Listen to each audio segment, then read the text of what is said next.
Did we do it? Are we doing I it? think we did. I think we did the thing. Hi, everybody. Hello, hello. It looks like everybody's here. I'm excited. I'm It's gonna be mildly excited. I'm nervous. mildly excited. Okay, well, mildly excited and a little nervous, I think, is totally fine because we're currently trying to prevent a train wreck in the form of a deck. How dare you just assume that it's going to be a train wreck? No, I'm involved. I'm the train wreck part. Oh. Let's be so real here. So what we're gonna do today is build the deck together. Partially because I feel like, I don't know if it's the weather or society, but I feel like I've been really uninspired lately. And Porque no las dos. You gotta translate. Why not both? Why not both? Why not both? It's society. Thank you, Lola. It is society. And yet, you're right, Lolhi. You all are a bunch of train wrecks, but I love you for it. Oh my gosh, train wreck. So yeah, I know that you do like a lot of deck critique streams. So at first I was sort of thinking about like, I'll build a deck and then we could critique it together. And then I was like, I can't do it. But what if we just build the deck from the ground up and see what happens? Exactly. What if we just do that? Gosh, instead of you being able to just critique me like your normal streams. Oh my! What is there to critique when you're in the presence of perfection? Oh but yes, as Cheugy has said, I am often critiquing and reviewing decks, usually in the numbers of many, and the numbers of many. Numbers of many. I posted a bunch of them up for archival on my Patreon, but I do this every Monday, and it is starting to get to a point where I'm like, wow, I actually know what I'm doing now. So here we are. Hell yeah. I love that. I love that for you. It couldn't be me. It could not be me. but just fake it till you make it. That's the way I did it. Ooh, 99 lands and one commander. Let's go. You know, shortest stream ever. There is a commander you could do that with, but it's a bad idea. Mm-hmm. Say more. What is it? It's a green blue card, which is I want to say it counts as a land when it comes into play, but I forget the name of it off the bat. I think it's like Archimandrix, the Living Isle or something. Okay. But I don't recommend doing that because it's a terrible idea. Oh, Tatiova. Tatiova could work because she makes lands into creatures, so you just keep playing lands and then you have creatures, and well, that works. Oh my gosh. Okay, so I picked out some commanders, but like before we get started, I know that you mentioned that you've done a lot of deck critiques. You've probably built a lot of decks. You're getting better and better every day. No? On my current Moxfield profile, including the decks that I have unlisted because they're not built and I'm not ready to reveal them to the public yet. Currently have somewhere in the line of 117 deck lists. 117? Yeah, it's a lot. I do also have 16 fully operational commander decks sitting like right behind me. Oh my gosh. Oh my gosh. Yeah. Okay. Look, a lot of them are real cheap and dumb, so like don't put too much pressure on me here. So do you feel like you have a deck brewing strategy or a way that you typically build decks? So my strategy usually comes in a few parts, and it's a series of steps, which I think is fairly common to the commander deck building experience, but it goes kind of as follows. First, I settle on an idea, like something I want my deck to do. Like for example, one of the current ones I have that's in my fully owned and operational ones is an Obeka Splitter of Seconds deck that I like to call Upkeep Punch. And the idea of it was, okay, there's a lot of cards that work really well on upkeep, but they don't do anything when it's not your upkeep. How do I make it happen all the time? Okay. And so then I found a commander that let me do that. And that's the second step, is finding the commander that fits best your vision of the thing you want your deck to do. Because at the end of the day, your commander is the one card you always have access to. It's the thing that's the most consistent part of your deck, regardless of any tutors, game changers, other card choices. Your commander is the core centric part of your deck. And often, now I grant you that thinking that way sometimes does lead to decks that are very commander centric. And then once the commander's taken away, your deck just kind of dies. But it's still not a bad place to get started. After that, I then go and find a bunch of different effects that synergize with the commander, either by using various tools like Scryfall or EDHREC, or even like looking at other people's decks on Moxfield that have similar commanders, and just going through and going, oh, okay, this looks like an interesting effect I want to have in this deck, so I'm going to add that to the list. Usually by the end of that, I have like somewhere between 50 to 60 cards that I'm like, all right, these are going to be great. These are going to be fun. And then we go through the building a land base and then cutting cards you're not going to be good, and then adding actually good synergy pieces. Okay. But at the end of the day, it really just does start and end with, all right, what do I want this deck to do? Okay. And then how do I get there? Okay. So you have like a top-down strategy from the little I know about like different deck brewing styles of like you start with the commander and then like you build around that in particular of like what. Okay, cool. You build around, and then once you have a solid base to work from, you branch out to, all right, how do I stop other, for example, like how do I stop other people from stopping me what I'm doing? Or how do I beat people up who are trying to do it faster than me? Like in the case of a deck like 𝕃𝕚𝕟𝕜, which is my example here, I have a solid amount of instants that are either removal or counter spells or protection pieces, a various amount of unblockability synergy, and stuff that allows her to get in there, do damage, trigger my upkeeps, and then let all my upkeep creatures just run wild.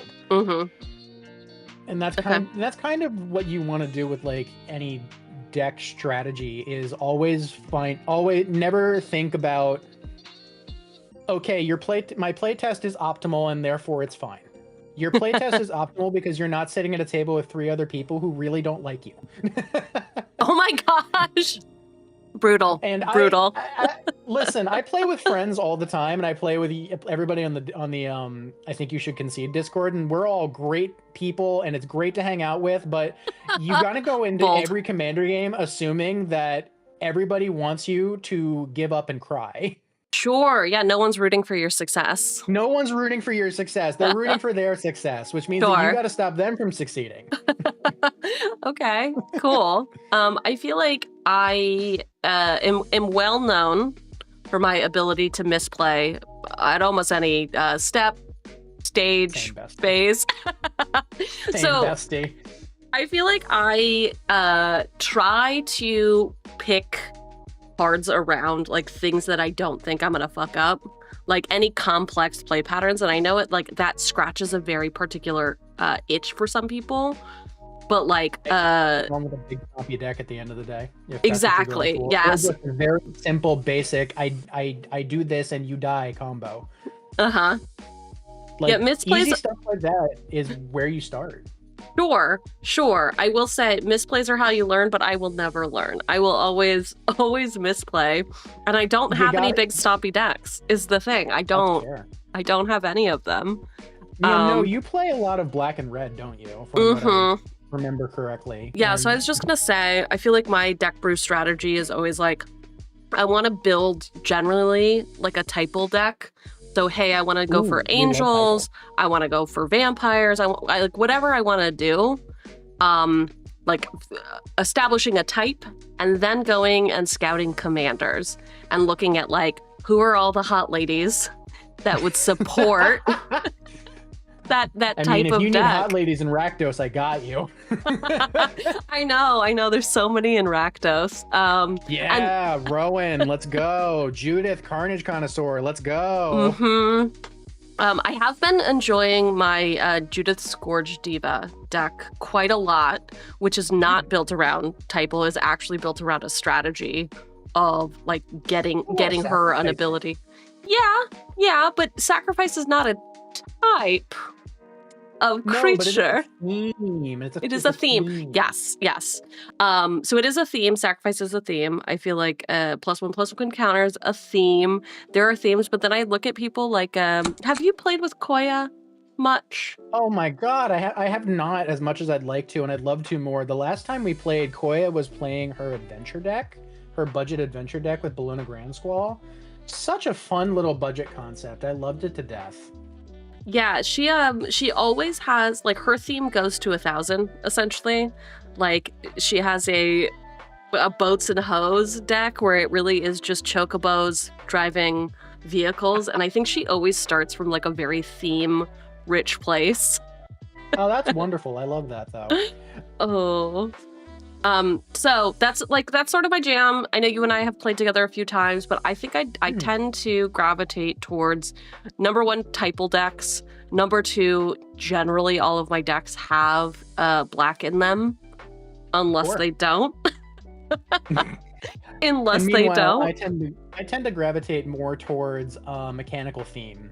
Ooh. Or generally what I like doing. Like for example, my black red deck that I'm in love with at the moment, which is rapidly ascending towards bracket 4, which is Rowan, Scion of War, and that is all about life loss and big spells. And baby, does it do it! Yeah. Like the one time you played against it, I remember this was a while back. You might not remember because it was at 5 a.m. You didn't remember it. It was at like 3 in the morning. We were both exhausted, and I was just dumping life into spells. And you went, "All right, somebody's got to stop this. I'm gonna shoot you in the head with a goblin for 1." And I was like, "Well," and then I died. Yeah. Player removal is a strategy. But yeah, no, I love going all in on that mechanical theme and like taking it to its logical conclusion of just ascending into the stratosphere. And if I die for the bit, then I died for the bit, and the bit was perfect. fun. Perfect. That's awesome. So you mentioned it's creeping into bracket 4. Why is it creeping?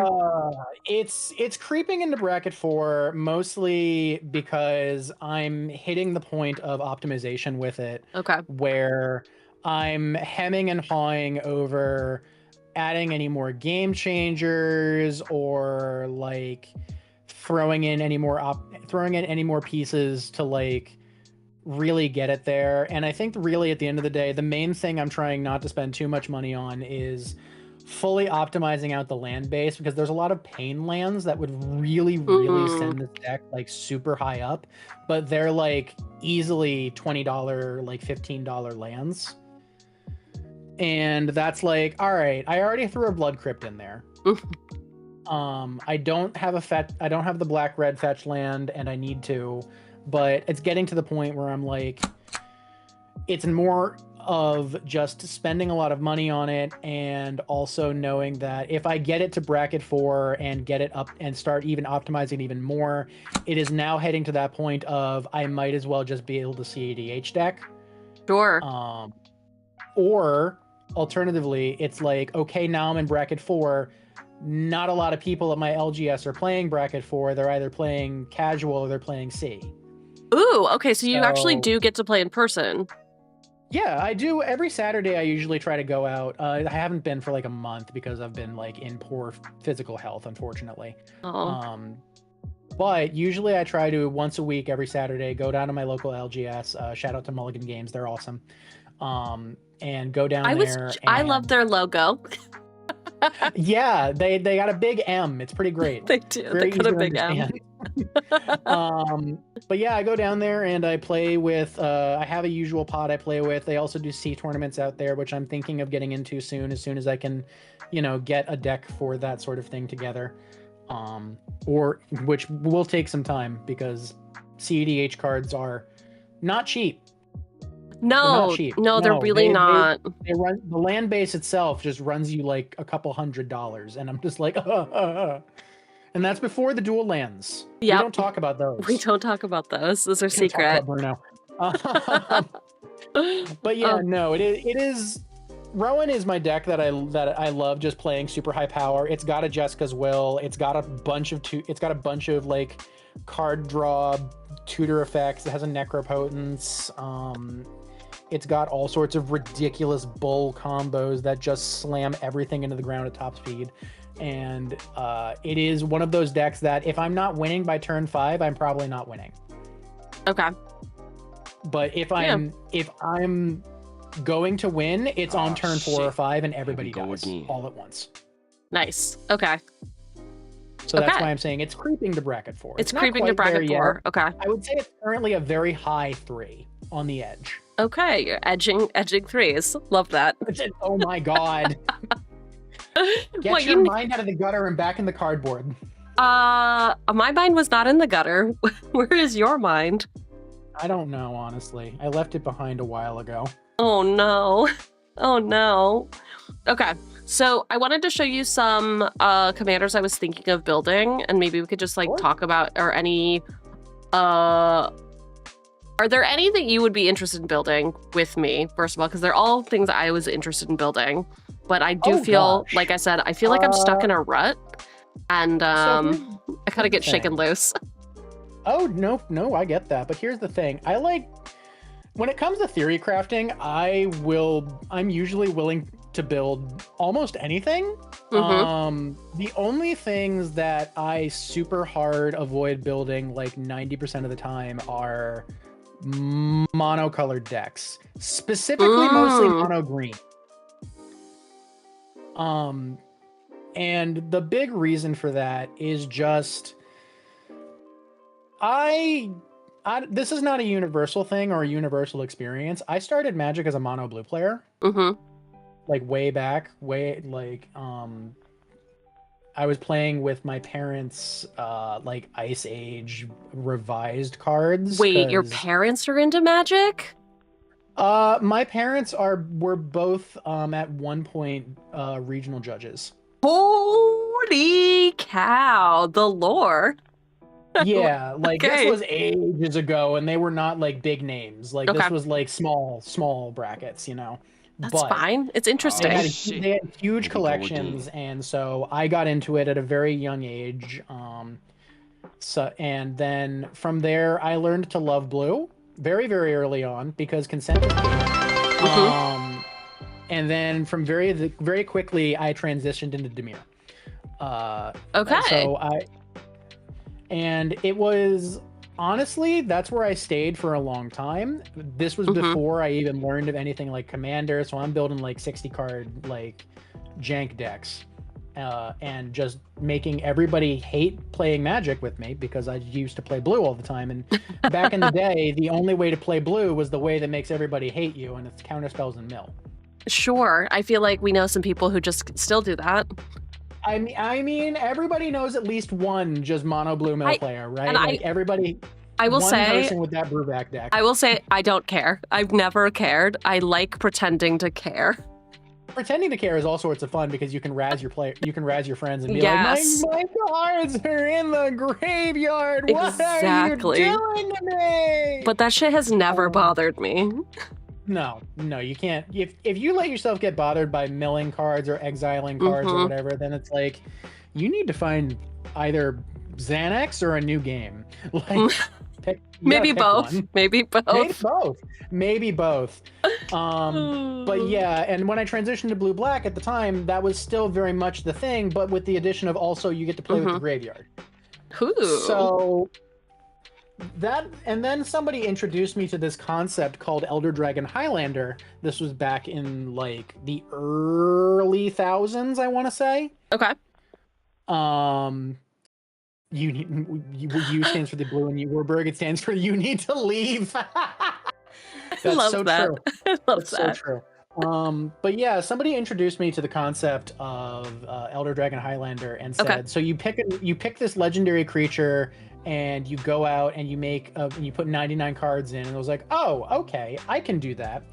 So my first like commander deck, which I think I mentioned in the Discord, was actually Lorthos the Tidemaker.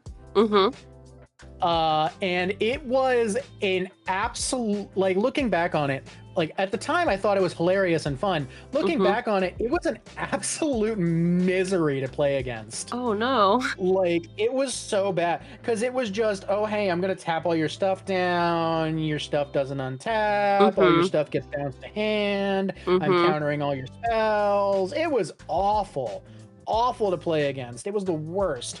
Luckily I learned since then. Took a long break from Magic because you know, I had to focus on like other stuff at the time. Cardboard got expensive. I was doing a lot of moving around, so it got harder and harder to like maintain Life a play got in the group. way. Life got in the way. And for a long time I was like, I'll just play Arena. It's a lot easier than collecting physical cards and a lot cheaper. I can play it for free. Okay.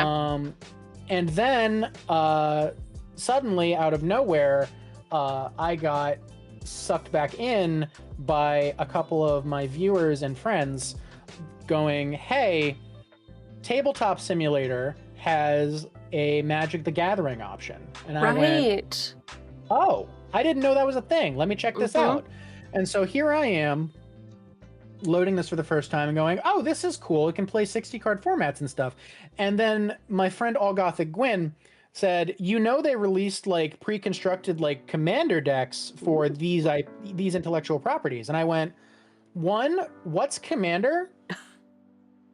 Two, what do you mean pre-constructed deck? And so I got reintroduced by playing the Doctor Who decks. Okay. Which I am a huge Doctor Who nerd. Oh, that was recent then. Yeah, and then from there I was insatiable and like wanted to play Magic again all the time, and I still do, obviously. But and then I was like building decks like constantly, and then suddenly the deck reviews came along, and then I was like testing out various precons, and then I found myself holding boxes of physical cards and going, wait, what happened? And now and then I started going to my LGS and playing physical games. Damn. And I was like, oh shit, life is not in the way this time. Nice. And so that's kind of how I got myself back into Magic, and now I find myself enjoying more things than just saying no to everybody. I mean, you still try to do a little bit of that though, right? Don't lie. Don't lie. Yeah, guilty. I am. I am a blue player still at the end of the day. My favorite slice of the color pie is Esper. Love me some artifacts, love me some counter spells. It's good. It's good. Oh my gosh. Well, maybe we can find a good... I don't think I pulled any Esper commanders. I'm going to be so real. Esper is blue, white, red? No. Esper is blue, white, and black. Blue, white, and red is Jeskai. Jeskai, sure. Sure. Tarkir clans. Okay. It's like they have the Shards of Alara, and then they have the Tarkir clans for their 3-color prize, and I'm like, okay. Oh, you know what? I mean, yeah. Okay, so I have a couple of commanders that I want to show you, and then we can pick one. But I'm going to go through all of them, and then I feel like I already know now, based on that conversation, what you're going to pick. Am I that easy to read? Yes, you're very transparent. Ouch. Ouch. No, it's good. It's good. Why should we have to guess? That's true. That's fair. You know, just be straight with us.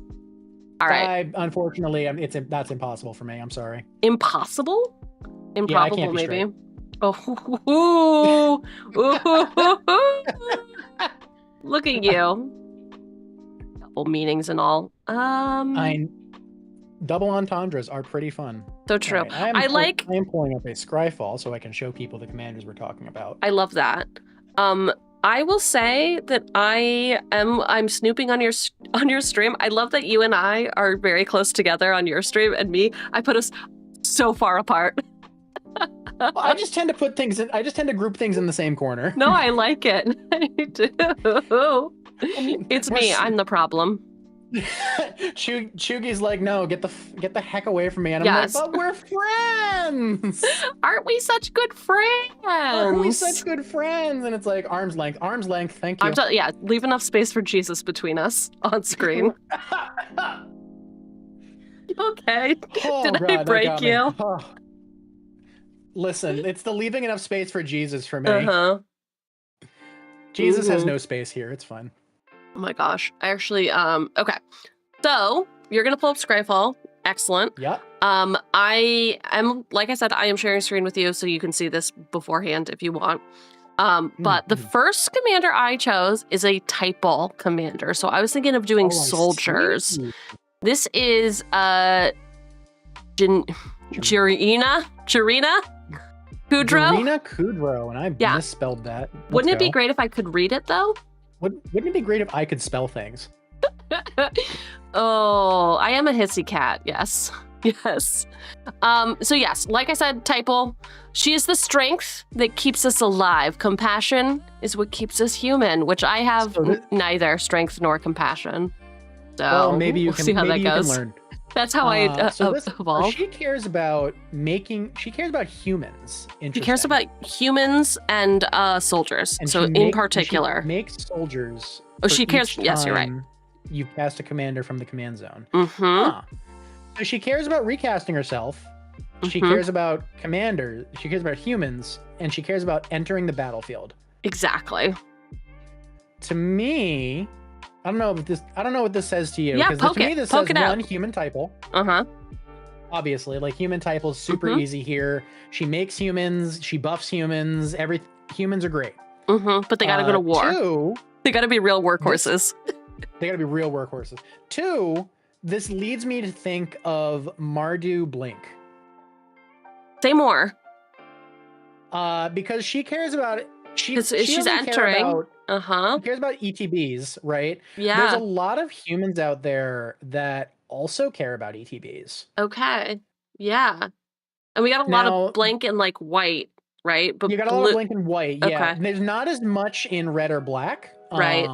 But you can make up for that with like certain colorless artifacts, I think. Okay. So the build here would be a lot of humans. Like a conjurer's closet, a lot of humans. Okay.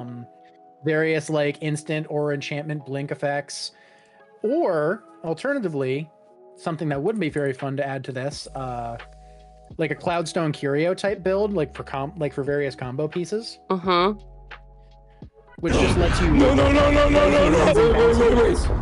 Wait. Blaze humans, bounce humans. Yes. Because Cloudstone Curio is whenever a non-artifact permanent enters, you may return another permanent you control that shares a type with it to your hand. Okay. So then you've got Jirina entering. She gets to bounce humans if you want. You're making more human tokens at least. So you could also go for any sacrifice engines. There's a lot of different things you can do within human tribal. Specifically because human tribal is a very versatile archetype because there's always a lot of humans going on. Like I know the Dungeons and Dragons set had a lot of humans. Fallout had a lot of humans. Just to talk about some more recent stuff. There's a lot of humans in pretty much every set that comes out. There's always more humans, whether they're good or bad. Oh, they're so bad. They're so bad. They're so bad. Like, ooh, stinky. But the upside of that is it does let you like play around with. This card is fascinating because it can let you play around with a lot of different strategies while maintaining a solid core strategy. And the core strategy here is if human good. Okay. Yes, as we know from society. If human good. From real society, humans are good. Yes, of course. It could go infinite potentially with that nice Halo Phyrexian altar that I pulled. Oh, from that's my true. A to Z box. Yeah, it can go infinite with the Phyrexian altar because once you cast her enough times, in theory, the amount of humans you could generate technically pays for itself, I think. Eventually. It would take a while. Okay. You would probably need some like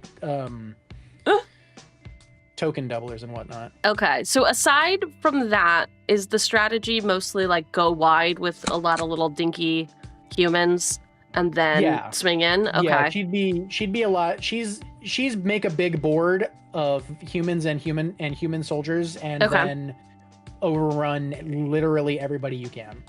Okay, but we can agree she looks cool, right? Oh, she looks dope as heck. Like magic art is Sick. Magic art is one of the reasons I always say, hey, we should pay real artists to do real artist things. Thank you. Oh, could you imagine? Could you imagine paying real artists to do real artist things? You know, listen, I have an eternal shame. The only copy of what's his name? What's his name? There's a 5-color commander who you can tap to cast a bunch of like alpha and beta cards. Ooh, it's driving me nuts. That one I don't know. It was from the Modern Horizons 2 set, and that set, the showcase for that set was AI art. Thank you so much and they show for the googly eyes at the bottom of the card, and also the Cheugy redeem. Like, oh, that's horrible. Oh God, this is awful. No, but it's the only copy. Garth One-Eye. Yeah, it's the only copy of Garth One-Eyed I have. Because I pulled it from a pack and I just kind of cringed the entire time. Yeah, understandable. Okay. Because they have the real card, and why? Why is it AI? Why? So we feel like this is viable. It's not an immediate turnoff that we're just like, it would be hard to. No, okay, this is very cool. This is very viable. There's a lot of fun strategies you can do with this. Awesome. Okay. Would I make this a competitive deck? No. Well, define competitive. Are we talking bracket 4 competitive? Or are we talking about like actual C? Like actual CDH. This is not a competitive commander. I've never played a CDEH, so yeah. Like if we're making any kind of casual fun deck, then yes, 100%. Okay. You can optimize it to being a bracket 4 100%. There's any number of ways you can do that. Okay. Cool. But as there's so many strategies you can engage with this is very viable for a good fun deck. Excellent. Okay. Cool. Up next. It's 𝕃𝕚𝕟𝕜𝕤, INALL. Oh, 𝕃𝕚𝕟. Archmage Ritualist. Yes. So this is a doozy of a card. Eminence was a mistake. It's a little bit more expensive than I usually like in my commanders because I like to play them early and often, but a 5-mana commander doesn't matter. Yes. So can you tell us what 𝕃𝕚𝕟𝕜𝕜 does? She's a wonderful little Eminence commander that lets you basically create token copies of wizards that you play, and those tokens will have haste, and then at the end step they go poof. She's essentially making a bunch of illusionary wizards. But when she's on the battlefield, if you have a bunch of wizards, you can tap a bunch of wizards and make people lose life, which is like that second line of text only rarely ever actually matters. Thank you, librarian. Okay. It's the Eminence effect that everybody loves. And also I thought maybe Wizard Gang. Is this Wizard Gang? This is literally Wizard Gang. Right? But this is one of those cards that can be very, very broken very, very quickly. Ooh. So is it going to be something that I bring to a table and people are like, oh no? Well, it depends. Potentially? Honestly. Because 𝕃𝕚𝕟𝕜𝕜 is one of those decks that you can either make really, really bad or actually like pay a little bit of attention and make really, really good. Yeah, Yogo suggested a good card, Master Multiplied, but she is very much often the oh no commander of the table. Okay. I don't do well when I make enemies right off the gate. Okay. I like her. That's the problem. She looks with Eminence cool. Commanders. Yeah, she looks amazing. The art is so good. But the problem with Eminence Commanders is that they're always a problem whether or not they're on the field. Okay. So like the biggest example of this is Dragon. And everybody knows why Dragon's a problem. It makes dragons cheaper, and dragons being cheaper is an issue. Then like there's Olero, which is another one. There's the Esper modified knight one. Edgar Markov is another example. Just these Eminence Commanders are big threats immediately because you don't even need to have them on the battlefield to do their thing. And so you're immediately doing the thing without any interference, and there's nothing anybody can do about it. You're always going to do the thing. Yeah. I did not realize that she was printed in the Final Fantasy bonus sheet. Yeah, she was. It was a good printing too. Cheugy, Mage Manufacturer. Oh, okay. Yeah, that really, really, really old Final Fantasy IX in-game screenshot art. Okay. So it feels to me. So I don't have any bracket 4 decks either. So that's another thing. We could try to build a Chugster, a competitive-ish deck. Edging on competitive.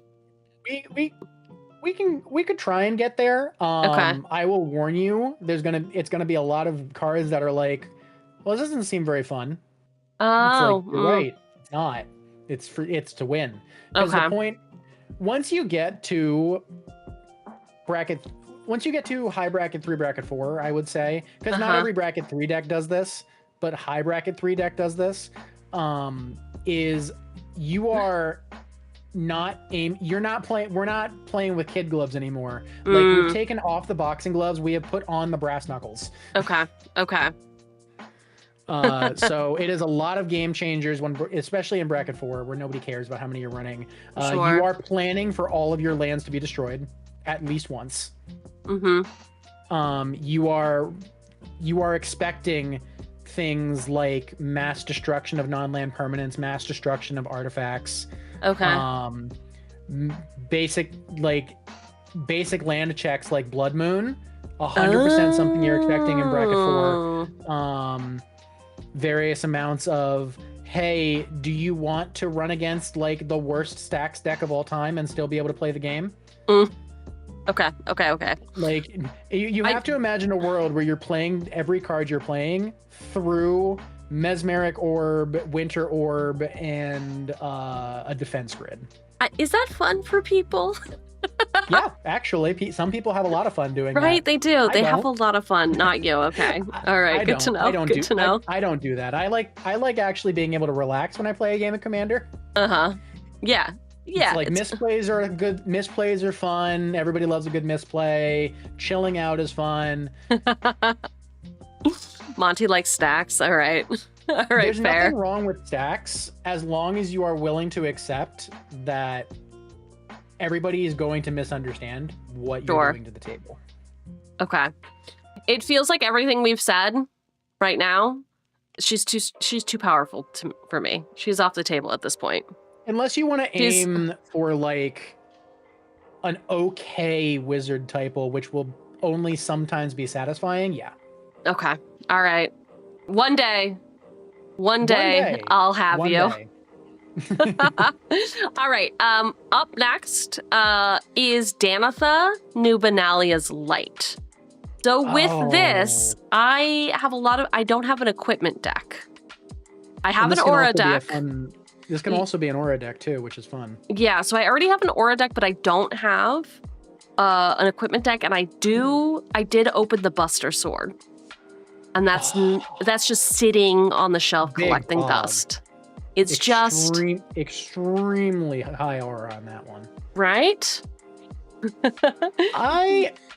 I love this card. I ran into this card recently for the first time in Arena, where I was playing Brawl, and I don't think a normal 𝕃𝕚𝕟 deck would actually build like this in Commander, but they were playing it as, hey, you know how I can make your creatures literally unable to do anything because of auras? So if you kill your creatures to get rid of the auras, I can recast them from the graveyard and stop you from doing anything still.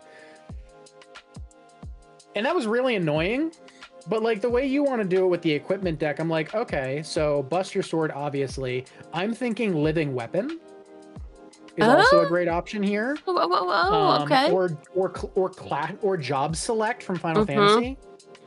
Those are great ones for that. Is this what the kids call a Voltron? You get her out and you stack her up. You can do this as Voltron. She's a very low cost commander that has a lot of keywords initially that you can slap a lot of like various equipments on.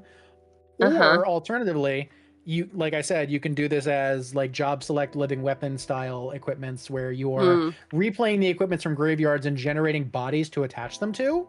Okay.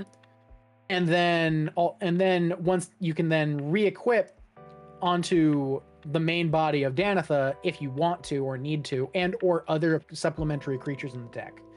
But this is the kind of deck where you're playing stuff like Pure Steel Paladin to reduce your equipment cost to 0. A whole bunch of various different types of equipments are fun. But I love a deck that offers you good recursion options, and this is a pretty solid commander for that. Yeah, we do. Yogo made a good point. Job select is very on brand for me. Oh, that's true. That's true, boss. Of course. How could I forget?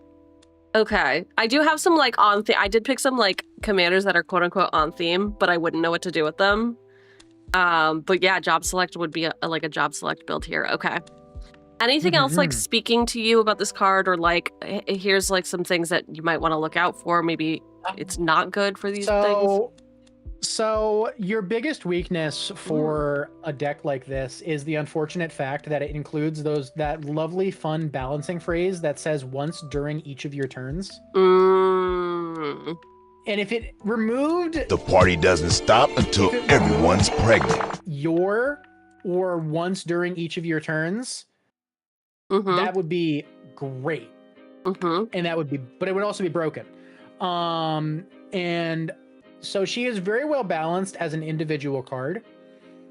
You're going to have to very carefully play around the once during each of your turns bit. Now, you can get around this by resetting her presence on the field through an amount of blink and or like flicker effects or bounce effects to recast her from hand, maybe. But that is like... that's only one way to do it. Airbending would also work. Airbending, okay. Somebody mentioned airbending in chat. Nice. Do you wanna say hi to Ella? Who's joined with some raiders. We played Magic with Ella before. Yeah, or Ellie because great. Of the pond across the pond. Is that how you do an accent? Am I doing it? a little bit. No, Ellie's great to play with. I love playing against them. I remember, what was it? An Igra deck? Very fun. Okay. Your memory is like so sharp, Dalek. Oh God, please don't accuse me of that. People will get the wrong idea. I have a terrible memory 90% of the time. I just remember like weirdly specific things that apply to niche interests. Okay, all right, fair. Anyway, welcome Raiders. We are building a deck together. Okay, so Danitha does not seem automatically off the table. It seems like we can do some interesting stuff. Not as much as we talked about with the humans, though. Well, the other thing is that with the humans. You are going down. You have 3 colors there. Where Danitha, you're going down a color to 2 colors. Okay, and you're limited to green and white. Which is great because there's a lot of great Selesnya stuff out there that lets you like work with tokens and work with various life gain effects, but you're also losing out on like anything that blue, red, or black is kind of doing. My favorite colors. I know they've in more recent years, while they have made it so that no matter what section of the color pie you're playing, you can do any number of like the basic stuff. Like the white even has good card draw now. Green has like a various amount of effects that you like are bouncing effects and or removal effects that are actually okay, if not great. Like they've always had the way to remove things with flying, but I think there's more ways to remove artifacts with green now than there were previously. And I'm talking like previously, like back in the ancient times. But now I think even with that, you are still, when you have a dual color deck, you are still working with, all right, what can I do with the primary identities of these 2 particular colors? And once you get to, when you start adding more colors into that, you are generically adding more options, just 100%. Because even if you go from 1 color to 2 colors, like let's say you're playing a mono white commander, all you have access to are the mono white game changers, right? And then let's say you add black in there. Now you're adding all the mono black game changers as well as the 2 color game, as well as any 2 color like good synergy cards from white and black. So your options immediately expand like exponentially, and that continues being true the more colors you add, all the way up until you're playing 5 colors. You have every good card you can possibly have, and there's no more better options at that point. Okay. So, I mean, truly, I think that at least for my brain, limiting options are good. Like limiting the options and focusing it. To Yeah. build 2 colors or 1 color than it is to build like a 4 color or even a 3 color deck sometimes. And also the land base is generally cheaper the less colors you have. Okay, you know what? You're not wrong. You're not wrong about that. Like I'm currently thinking about upgrading because I just rebuilt my Necrobloom landfall deck into a Wandering Minstrel landfall deck. Okay. And I'm looking at 5 color land bases and weeping. Damn. Yeah, weeping. Openly. We absolutely openly weeping. I have a fabled passage that like strictly better evolving wilds. I was shocked. Literally strictly I have better. A few of them. I have a few of them, and I was like looking at it. If I remember correctly. No, they're like $11. Oh yeah, they've gone up recently. That's and true. I'm like, what? And I was like, oh yeah, I guess you can just. Huh? Okay. Yeah. Yeah, Stalker's correct. You can at least get away with a lot of the tap lands. I was also they come in untapped. I also ripped a prismatic vista, and I was like, why do I have to put this in a hard body? Why do I have to like? I didn't even put it in a deck. I just automatically put it in one of those cases because I'm like, I mean, hey, that's fine. Okay, so she's B tier for now. We have better options. We like her. We like her. All right, next up, Kasla, the Broken Halo. I love this commander, actually. What part do you love about her? Is it that you might be able to see some feet? Is it the toes? God, no. God, no. No, one, angels are a very fun archetype to play with and among like the various creature types. And also allies are immensely slept on. And we got a bunch of allies in the new set, right? Avatar said allies get glow up. They have never looked better. And the other thing I really love about Kasla is that she plays with the convoke mechanic a lot. Yeah. And I think convoke for tokens is very, very, very fun. It's true, it is the wings. But the other commander that works really well with Kasla, and you run the 2 of them together, is Kaikar. What is Kaikar? How do you spell that? Kaikar Winds Fury. K-Y-K-A-R. And basically... It's just a bird person. It is a bird person, but he makes tokens when you cast non-creature spells. Okay. And then you can use those tokens to sacrifice into his ability to add more mana so you can convoke with them and then sacrifice them to pay for spells. Ooh. Right? Right. The synergy. I'm seeing it. I love running the 2 of them together. It always works so well. And Kasla is very, very fun to play. This is a deck that works very well with a lot of different stuff. And also, obviously, card selection is so peak. Like, anytime you convoke, scry 2, draw a card. That peak efficiency. Okay. Peak efficiency. So here's my question. So I already have an Angels deck. And it is Angels typal. It is straight up just Angels, and I built it because I also built a Kalia deck. So I wanted to do all demons, and then I wanted to balance it with all angels. Do we feel like there's going to be too much repetition in like a play pattern than my straightforward I'm in the sky beating you to death Angels deck? Oh gosh, no, absolutely not. Because very often, while Angels would benefit from something that grants them Convoke, because a lot of Angels are very, very high cost creatures. So are Demons. They're the two, like Angels, Demons, and Dragons are the three creature types that cost massive amounts of mana all the time. But in this case, this is not a deck that lends itself towards Angels necessarily. It lends itself more towards making a bunch of itty bitty guys that bow down and help you cast spells. I do love itty bitty guys bowing down. I was gonna say, like, that sounds on brand for you, making a bunch of itty bitty workers that hand over their efforts to you so that you can do bigger and better things. I love it. Okay. Cool. So it seems like we've got like ideas brewing for this. Anything else of note? You seem excited. You seem excited. About Kozla. I'm very excitable, but Kozla I've built a Convoke deck before. Ooh, okay. In these colors. I don't remember if it was Kozla or not, but I think Kozla and Kaikar both featured in it. And honestly, she is such an iconic card for the fact that if you are playing a deck that does Convoking, she is going to benefit you 90% of the time. And that 10% she doesn't, she's still a 5/4 with Flying Vigi and Haste. Yeah. Okay. I do like Haste. I like Haste. She is a little expensive.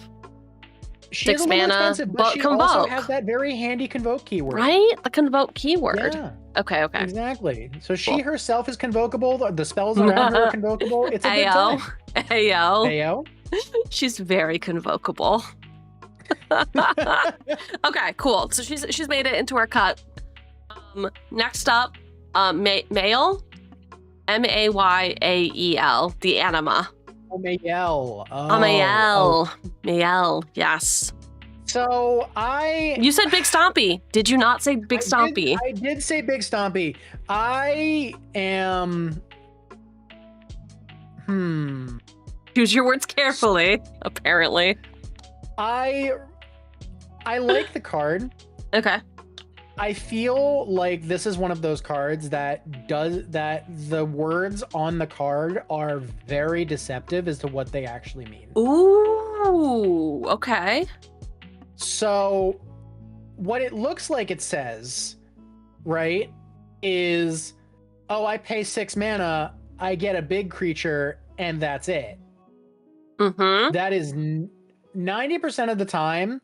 If you actually look into the things that Naya can do, that is not what we are doing here. We are doing some absolutely heinous stuff. Because, like, there's a bunch of activated ability cost reducers. Okay. Straight up. Like, you can reduce that. You can reduce that down to the 3 different colored pips. Ooh. Okay. 2, there's a lot of activated ability copiers, like Illusionist Bracelet, Illusionist Gauntlets, and stuff like that. Where, okay, I look at the top 5 of my library, I resolve that one, then I look at the next top 5, and then I resolve that one, then I look at the next top 5, and I resolve that one. I've only paid 3 mana, I put out 3 creatures power 5 or greater. I mean, that sounds fun. It feels like you were negative, but now you're making it sound positive. Oh, no, I'm sure, but and then Naya has the ability to like stack your deck with stuff, draw extra cards and put cards you want back on top, shuffle things back into your library. There's a lot of different very degenerate things you can do with this.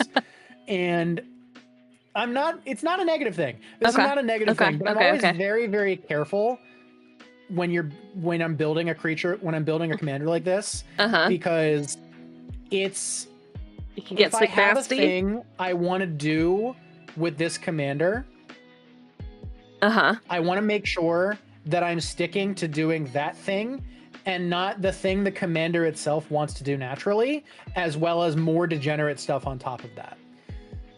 Because this is a commander that knows what it wants to be doing, and it does it every time. And that's great. There's nothing wrong with that if that's what you're saying. It's boring. It's boring. It's Big Stompy boring for brain empty players. I'm not saying it's boring. I'm not saying it's brain empty, because if you put a little brain work into it, it does get very, very interesting very, very fast. Sure. But at the end of the day, if you're trying to do something unique with it, that's a lot harder. Okay. So it's not that it's boring. It's fair. A very, very fun commander, but a lot of the decks are going to start looking the same. Straightforward. I see your point. Straightforward and same-ish, yeah. Okay. Yeah, I see that. Okay, cool. That is a helpful note. I thought it was very Christmassy. I can agree with that. It's the poinsettias in it, I think. Right? It feels very Christmassy to me. And I don't do exactly, and I don't do any big stompies, so it was an option. I hear you though, it could get very samey, and then what's the point of putting all this effort into a deck that is going to do the same thing all the time. Like I already have my Kalia deck, which does the same thing every fucking time. And every Kalia deck is basically oh look, they played a big demon. It's the same big demon that everybody else that plays Kalia played. Oh no. Okay, so we don't have a lot of opportunity for creativity, so I can build it on my own time. I don't need your help being cool and creative with it. This is one where it's like, oh, they tapped my L and suddenly there's a Galta. Right, and I also I have like 3 copies of Craterhoof that are in nothing. Oh, Craterhoof is a big one, yeah. You know, just like I have these things that I'm like, oh, maybe I could put that into something. Okay, she ain't it for today. Maybe one day. Ain't it for today, but she is fun to build if you want to do that one on your own time. And to be fair, we did say I need to get re-inspired. She ain't gonna do it. That's true. That's true. She is one that is not really inspiration so much as I just need a deck to do a thing. Okay, bye-bye, Mael. You are the weakest link. Goodbye. You are the weakest link. Okay, so next up is an on theme. It is Maeve, Insidious Singer. So interesting. Mono blue. Mono blue, but she is a siren. That is on theme. It is on theme. And she makes people fight each other, which is, I think that might be an HR violation. It is also very on theme, yeah. So she's a 4 mana. You can dump 3 into her to goad target creature. And when that creature attacks one of your opponents this turn, draw a card. So it's giving me card draw. I haven't seen her played. And granted, I don't do a shit ton of playing. I also own this card because it only was ever printed in Game Nights Free For All, which is probably why people don't play it. But I got Game Nights Free For All for Christmas one year. Yeah, I tried to make Puppet. I tried to make Puppet build it. Puppet was not having it. See, I love me a good goading deck. I am a huge fan. One of my favorite decks for a while was actually from a commander from the Doctor Who set, was the Ronnie.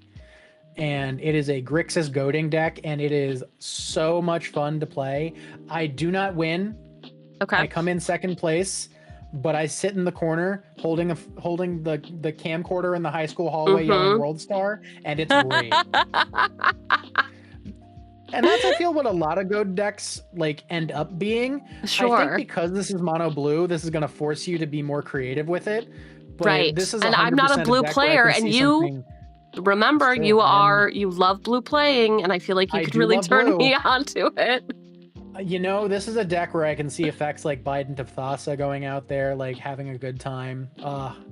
Okay. This is a lot of fun. Great. We're keeping it in then. She is making the initial round of interviews. She is mono blue. She can come back for the second interview, yeah. At least the second. Cool. All right. Cool. Next up we have Auntie Blythe. Bad Influence. I was gonna say Auntie Blythe sounds familiar. This is also an on-brand. I believe Puppet was like, you gotta build this girl, or maybe B. This is excessively on-brand for you. This is excessive. Actually. So now we're getting into the on-brand instead of the things that I know that I like playing. Yeah. We're strictly getting in, and they're monocolored. So Auntie Blythe is a Devil Advisor. Whenever a source I control deals damage to me, put that many +1/+1 counters on Auntie Blythe, and then I can dump 2 into her, tap her, remove X +1/+1 counters. It deals X damage to any target. So she's a lot of fun as a card. I feel like she doesn't necessarily work well on her own. You can build her on her own. Sure. She's really great for like instigating and hurting yourself. But that's not fun. That's not a strategy, though. That's not a winning strategy, right? There is a card. I forget the name. Probably someone in chat will remember. Where I think he's Rakdos. Is it Magar of the Magic Strings? It is not Magar of the Magic Strings. Magar. Thank you for the suggestion. Thanks, Suneater. He gives other people bad cards.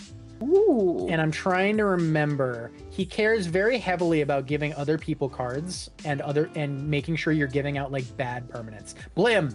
That's the one. Blim. Blim Thank you, comedic Raven. genius. Okay. So whenever Blim hits somebody, you give them control of a permanent you control. Then each player loses life and discards cards equal to the number of permanents they control but don't own. Yes. So you are specifically trying to give people bad cards. Mm-hmm. And honestly, it is so funny. Auntie Blight features heavily in almost every Blim deck I've ever seen. Okay. And you can Zozu? give out... Ooh. Sorry. Zozu the Punisher, yup. Mm-hmm. You can give out like all sorts of really bad enchantments, like the Lich enchantment. Which one? There's a bunch of different ones that do it, but the one that's iconic is Lich. As this enchantment enters, you lose life equal to your life total. You don't lose the game for having 0 or less life. If you would gain life, draw that many cards instead. Whenever you're dealt damage, sacrifice the many non-token permanents. There's versions of this that don't feature that first line of text, and those are the ones you're really looking for. And then you basically play Blim, hit somebody with Blim, hand that over, and say good luck. Because it didn't leave the battlefield, so you don't lose the game. And now it's somebody else, and now it's somebody else's problem to deal with.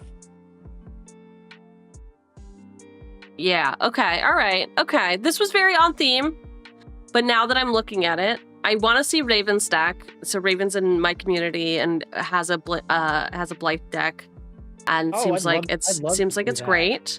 I haven't seen a lot of decks that run like anti-Blight as the actual commander, but I'm always curious to see commanders I wouldn't necessarily expect. Yeah. Simply because it also inspires me to do more and do better in deck building. Yeah, I do wonder, like, what is the actual strategy here then? Right? I guess you do. I imagine it's like symmetrical a life type strategy, right? Like you do a symmetrical damage sort of stuff that like doubles for opponents. Probably works well. You're probably running stuff like Steady on Fire. Okay. You're probably running like Zozu the Punisher kind of deal, where people are playing lands and taking damage for it. Put yourself in maker buff. Yeah, and anything where you can minimize the damage to yourself while also letting damage against your opponents rack up and up and up and up and up. Ooh, and copy abilities. Okay. Yeah, copying abilities is always good. Because also count any like if you did like a Conjurer's Closet with a Ozolith deal with her, then you can basically allow yourself to add more counters onto things and then throw them back onto her. And then throw them at people to deal lots of damage. Yeah, it is single target, right? At this point. Yeah. It is a tap ability. Thing. Yeah. It is. So it's awkward. Okay. You can like you can copy like activated abilities for the X damage, but the thing is the removing counters is a cost of the ability. Okay. So that's something you always do have to keep in mind with that. Because it means you have to have the counters to remove every time you copy an activation of it. Okay. So at this point, what I'm interested in doing is I want to play against her to see how she plays instead of build her tonight, because we've got a lot of good interest and insight from like people in my community already. So Raven, we gotta play it. We gotta run it back. Gotta run it back and do it again. All right, next up, another on brand. I just had too many on brand. I went through like a little hole. Too many on brand. So this is Evereth. No, there's no A. Evereth. E-V-E-R-E. Yes, Viceroy of Plunder. So she's a vamp. I love vamps. We love vamps. We love Rakdos. I love sacrificing. Well, is it Rakdos though? Wait, what about the color new identity is Rakdos because of her ability. I know, but what about those new hybrid rules, or are they just thinking about them? The hybrid rules, I believe, means you could put her into a mono black or mono black deck. Okay.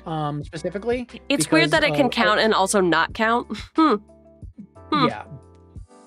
But I could be wrong about that. I haven't paid too much attention to the new hybrid rules. I don't know if they've implemented those yet. But I know that she technically is a Rakdos card and a Rakdos commander. Because of the ability activation. Okay. Puppet is pointing out that he and I chatted about most of these commanders already. I probably was like, whatever, I'm not interested. Listen, it's called seasonal depression, all right? I'm trying to get out of it. Seasonal depression has like the worst acronym in the history of mental illnesses. No, it's the best. How can anybody take it seriously when you're like, I just have sad. I just have been diagnosed with sad. I have seasonal affective disorder. I'm just sad. I'm just sad. It's not true. What do you mean? It's so true. It's like the best and the worst because like it's perfect, but I can't take it seriously for myself or anybody else at the same time. True. All right. So what are you thinking about her? Now that we're finished talking about being sad. First off, Everett is a treasure deck. Mm-hmm. And I have love money and capitalism. But I have a love-hate relationship with treasure decks. Ooh. I love the idea of them. Okay. I love the concept of a deck that just generates massive amounts of artifacts that turn into mana and synergize with sacrifice. Mm-hmm. But I also have run into like that the abilities on this card are not terribly bad. Mm-hmm. But I feel like the big problem with Rakdos and Treasures is that how do I say this? I'm trying to phrase this in a way that like actually makes sense logically and that I don't have to go into like a 2-hour diatribe. I think the problem with Rakdos and Treasures is that there's too much variety. Yeah. So it's like, okay, I want to run every treasure card. Okay, do I have room for anything else? No. And not really? Okay. Like, not really. If you're going to do Rakdos Treasures, you might as well just go Jund. I wouldn't say that. I'd say there's a lot of really good stuff in Rakdos Treasures that don't require their token doubling. I think that there's a lot of good things you can do in Rakdos Treasures, but that's also kind of the problem, is there's too much, so it's harder to focus down. Mm-hmm. So it's like I have this love-hate relationship where it's like, God, I love treasure decks. They're so cool and they look like so much fun. Every time I build one, I have like 200 cards that I need to cut, and I need to cut down to 100. And I'm like, ugh. This is so much work. Yeah. Oh, okay. All right. So, right, she's a lot of work. She's. I think the problem is that it's like it's a suffering for success kind of problem. Ooh. There's too much good stuff to do in the deck, so it's hard to choose. Okay, it's going to be difficult to do this on a stream. I mean, we've already been yapping for over an hour. Sure, we are yappers. We're good at that. We are yappers. Okay, another day, Everett. Another day, perhaps. And then next we just have a party. I was like, listen, I was sad. I need to just have a good time. So this is Galia of the Endless Dance. And I was like, have actually not done a lot with this commander. Ooh, okay. So I basically was like, the whole point of this is to get me out of my funk. And I was like, maybe I just lean full tilt into it and build a party deck, but not like a, not D&D party like mechanics. Yes. I actually do have a party deck. It's very fun. Also, the flavor text on this, there is no success like excess. I mean, it's honestly, doing something. Big mood. So the first three things I see here are, I think this is out of both of our comfort zones slightly. It is. I don't think there's a lot of support. Really green-red players. No. No, Like neither of us we're are not. really big green-red people, but I've always been interested to try more of it. Ooh. 2, we love that haste keyword on a commander. 2 mana, 2/2 haste, doing stuff right away. Great. Mm-hmm. I just don't think there's a lot of 3, satyrs is the issue. I was gonna say that was literally what I was gonna say next. Is I don't know how many satyrs there are, like No. specifically satyrs. No, but what's Like that? there's goats. What's the thing that makes it so it's all creature types? What's that creature? I Changeling? think it's in blue. Changelings. is what Oh, you're yeah. thinking. Yeah, there's changelings, but there's also like the ley line of transformation. Mm. But change. Oh wait, you could run Maskwood Nexus. Ooh. That could do it. But I'm just thinking, and- right? Like, Yeah. if we're gonna throw a party, who's gonna sneak into the party? Oh my God, you're right. There could be a lot of cool things you do with that. And then I see that whenever you Of attack with 3 or satyrs. more creatures, you may discard at random. If you do, draw 2 cards. Yeah. So madness. And I'm like- Madness is in red. You can go for You can go for some madness stuff. You can go for some discarding card synergies. Mm-hmm. Some more mayhem. some more like rummage type effects. Yeah, mayhem also Is mayhem works. That's is a- mayhem that's a in newer red? I one. thought mayhem was the black. Madness is mechanic. black red, and mayhem Okay. I believe is red with something else. Oh, great. But yeah, you can do a lot of fun stuff with red, like with attacking, especially like red green. You pick that's the right colors for doing a lot of fighting. Ooh. Like you got stuff like aggravated assault. A party tree, huh? Okay. Okay. You So- can you can do stuff with variety of like mana generation on attack kind of creatures. There's all sorts of good stuff. Okay.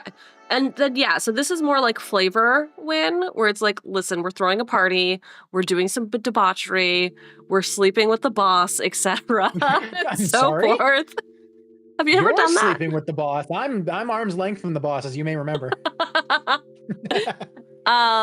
Yeah, so a little outside of our comfort zone, so maybe it'll be good, but I'm hearing I good think things. It'll be a lot of fun. Yeah. I'm hearing good things. Okay. This is the last one. It is Okay. Huh? Let's see Agatha this. of the Vile Cauldron. Another flavor thing. Yes! Who would we throw into our stew? Oh my God. can you tell us what Agatha she is does? So good. Agatha lets you reduce the cost of activated abilities on creatures you control based on her power. And then she herself has an activated ability that is also discounted by her ability that lets you give creatures +1/+1 in trample and haste until end of turn. Agatha is so crazy good. There's so many activated abilities in green red that are just so much fun. Like you've got various exhaust mechanics from the Aether Drift set. You've got all the various like fun invoker type abilities. Like, and then obviously green, great at making big creatures. You can make Agatha massive, and then suddenly, for example, Balls Invoker is a creature. Did you just say balls? I did. Balls Invoker. They invoke balls. Oh. And they cost invoking balls costs a lot of mana. To our Like, reputation. Anyway. Invoking balls is like 8 mana. Okay. That 8 mana deals 4 damage to each opponent. Now, you put that in an Agatha deck, and you get Agatha to 7 power.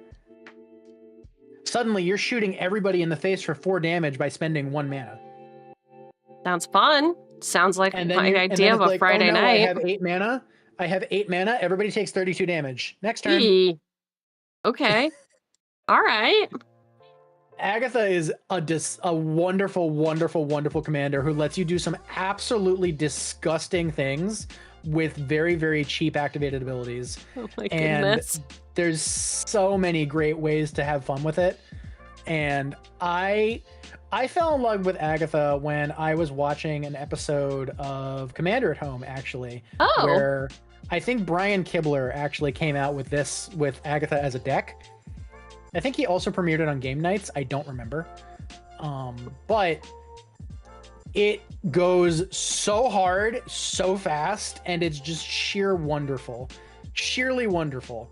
Like you throw in a good Seedborn Muse in there so you can activate stuff off your turn, and you are just soaring to the moon. she has so much potential to do all sorts of fun and different things that I think building her is just an absolute dream. I think I might have built a deck based around her at some point. I don't remember. Like I said, 116 decks, you tend to lose track. Sure. But I love the idea of Agatha. I love the potential of using activated abilities to really just control the game field. It's so different from what Gruul usually wants to do. Like green-red is usually fight, stomp, stomp, fight, stomp, stomp. But in this with Agatha, you can turn that into I fight, stomp, stomp for like a turn or two, and then suddenly I have more mana than God. and I'm using it to throw fireballs the size of small mountains at your face. And it's wonderful. Okay, we've got excitement. Okay, we have those are the commanders I've brought to the table. There are 6 different ones. I think we're good to winnow them down now, unless you want to throw a wild card in. Any interest in being like, nah, Cheugs, you should do this one? So the only wild card that I think I would throw in here is that has to be a hot lady. I've got a hot lady. Okay. I think it's one that you would probably have a lot of fun with. Okay. Because it lets you focus on self-care. I'm famously good at self-care. By self-care, I mean you get to spend a little me time. Okay. This is a commander I have actually built. I don't know if you played against my version of this deck, but this is Me the Immortal. Which is a Doctor Who card. It is a teamer commander, so you're in blue, red, and green. But her whole thing is that no matter where she goes, as long as it's not your hand or your library, she keeps her counters forever. I'm bad at spelling. Let me look at your stream real quick to see who you're looking at. I couldn't even spell Couldn't even spell the word me? Correct. I think I got tripped up with the word immortal. I had to be so fair. honest with you. That's so fair, honestly. Oh, it literally is me. Yeah, me, myself, and I. And I love this commander because it has the potential to be its own Voltron. Oh. Because it puts counters on it. Me puts counters on herself, first off.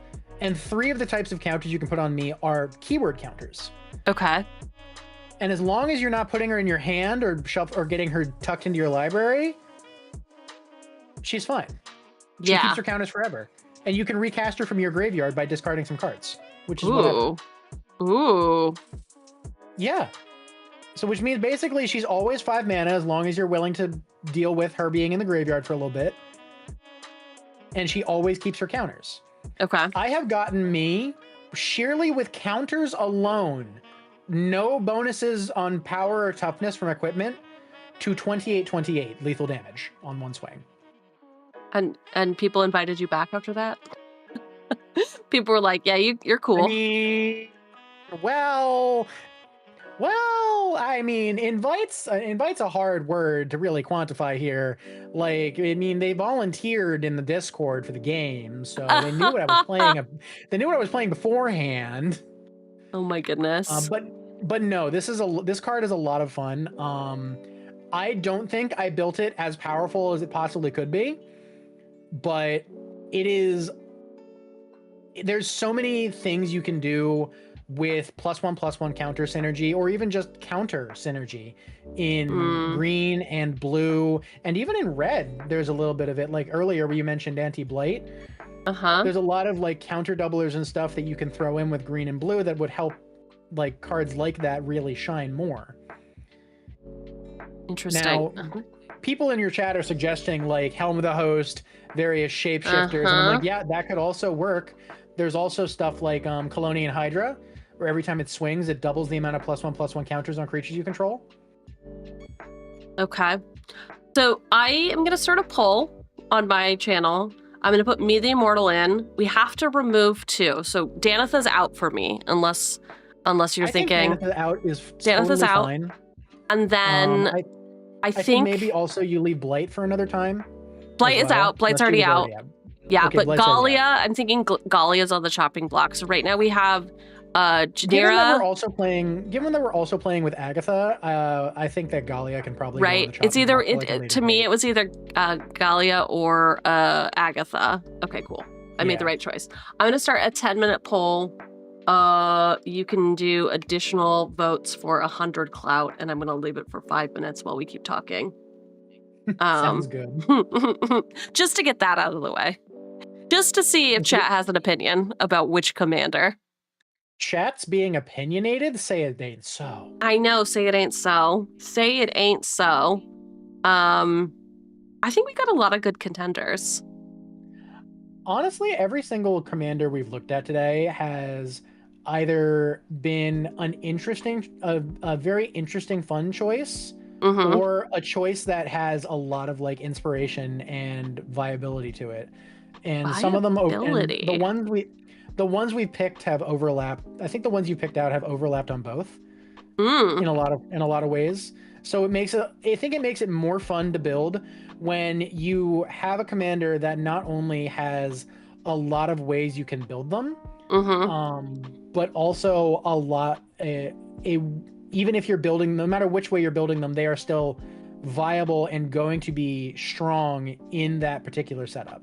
Yeah. And I will say there's not like a particular one that I'm most excited about or would get I mean, I guess I'm not going to be disappointed with any of them is I think what I'm trying to say. I mean, that's fair. That's fair. That's fair. I mean, yeah, and you'll see where you go as like the night goes on. It's like you put cards in this and you start looking at the cards and you go, oh, this is not what I wanted to build. At that point, it's like, okay, now you can throw that. Now you know that you didn't find the inspiration you wanted from that commander. Yeah. But it's always better to. There are so many decks. For all the decks I have on Moxfield, there's a dozen more. Like for each single one that I built, looked at, and went, "This is so terrible. I would never play this," and threw it out immediately. Yeah. And it's not terrible because it's bad. Just terrible because I personally would not enjoy playing that setup. Ooh. I think it's very personal, like each deck you're constructing. You know what I think is hilarious? Do you want to guess which commander's winning currently? Oh, tell me. You had to take a wild guess. But take a wild guess? Yeah, halfway through. I want to say a lot of people are probably very, very enthused about the mono blue commander. Simply because of how much we talked about it. But I think the majority of votes are probably going towards Agatha. Interesting. Okay, so mono blue is currently in second place. Okay. Top choice currently, it's me, the Immortal. So is it peak end theory? Is it peak end theory of like that's the last thing that we talked about, therefore everyone's pumped? Or it might be peak end theory. It could also be outsider. It could also be outsider bias, where the new person to the zone has suggested something, and so everybody wants to see what's up with that. What is up with that self-care? Everyone just wants me to finally take care of myself, maybe. I mean, finally. Oh, also, one of your chatter spirit suggested Yuna, Hope of Spira, the Bant commander. Oh, the Bant Yuna. It's not Hope of Spirit. That's Grand Summoner. Oh, is it? Sorry, I clearly don't know anything. I looked at. Oh, there she is. She's getting married. Grand Summoner. That's why I looked over her. That's just this. That's what's just this printing. Okay. She also has that one where she's just doing her dance. Right. I think Grand Summoner is a lot of fun. It lends itself to two different theories of play, which is one +1/+1 counter synergy, obviously, very obviously, because she puts counters on things, and when things with counters leave the battlefield, she puts counters on other things. What I see with Yuna Grand Summoner is, oh hey, I could just build this with nothing but saga creatures. Okay. And then, what does that do for me? I mean, I don't know, but I could find out. Damn. The nice thing about sagas is also they put additional counters on themselves outside of the +1/+1 counters that Yuna puts on things. Okay. So that would allow for additional +1/+1 counter synergy, but at the same time, it's like there are a number of different ways you could build this, but I feel like a lot of them are going to start to look a little samey at the end of the day because there's only so many ways you can turn I'm a Bant Mana Rock that puts counters on things into an interesting deck. Sure. Oh, all right. I think peak interesting for that was like maybe Helga. This is absolutely wild. So 61% of the vote goes to Be the Immortal. 29% of the vote goes to Agatha. And then Maeve, Maeve dropped down to 7% of the vote. See, I mentioned Agatha, and everyone immediately started voting. Well, that's because we all know you know what you're talking about. It's not a great look for me that I did prep work and then we're not. Which I should have just asked you. I should have just been like, listen. Hey, okay. you know, honestly, whatever works at the end of the day, as long as the people feel like they're valued, that's what matters. Oh no, that is the opposite of my philosophy, which is maybe why. You know, that's fair. This may be why I'm losing here. I wouldn't say you're losing. I would just say you are moving. I'm a loser. It's fine. It's fine. You can just say it. I'm a loser. I went for the business speak too and everything. Okay, so we are gonna build Me the Immortal. Sounds great. Things are gonna go super well for us, I think. I would say so. I would say that things were gonna go super well for us building Me the Immortal. Yes. So as chat, you know, Dalek is clearly superior to me in every way with this.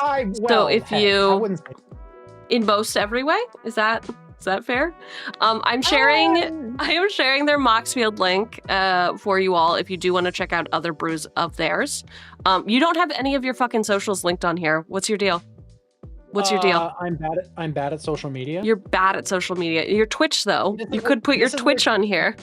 I could. This is where Cheugy's better than me in every way, is that I don't do social media very well. Oh, okay. Well, put your Twitch on here at some point. Okay. Okay. It will get linked on there. I might not link it at this particular moment, but I will do it. Yeah, right. I'm writing myself a little note. Okay, so we are doing shared deck via Moxfield, so that we could both add independently. I usually build this. We hit 1200. Thank you, everybody. 1200 what? Followers. You're so popular. No, it's amazing. I'm so grateful. I love that. I love that.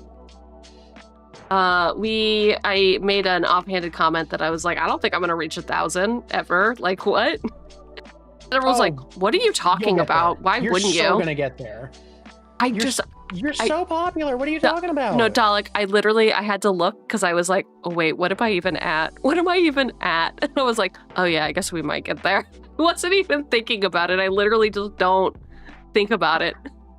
10K by year's end. Yeah, right. Okay. All right. 100%. Here we go. 100%. I believe in it. Okay, so Me the Immortal, which is like very. Do you know okay? So you did say Doctor Who got you back into this. I did, yeah. I don't remember this episode. This was the season with Peter Capaldi. But what's Me's deal? How much do you care about spoilers? None. Because I've seen all of these and I just don't. Oh, okay. Yeah, Me the Immortal they went to a little Viking village with Peter Capaldi's doctor and Clara, and they had to deal with like an alien incursion of some sort. And what ended up happening was this little girl had the gift of like future sight and prophecy and sort of deal. And so because she had this gift and the compatibility, she ended up getting hooked into like alien tech to make an illusion come to life to scare off the alien invaders, and she ended up getting temporarily dead. So they used an alien like quote unquote first aid kit to bring her back and revive her. But then because of what it was doing, because of how effective it was, she basically became effectively immortal. Ooh, okay. And, All right. and so she shows up again at various points throughout the series as the Doctor jumps through time. Okay. She keeps moving forward through time because she only goes one way. Okay.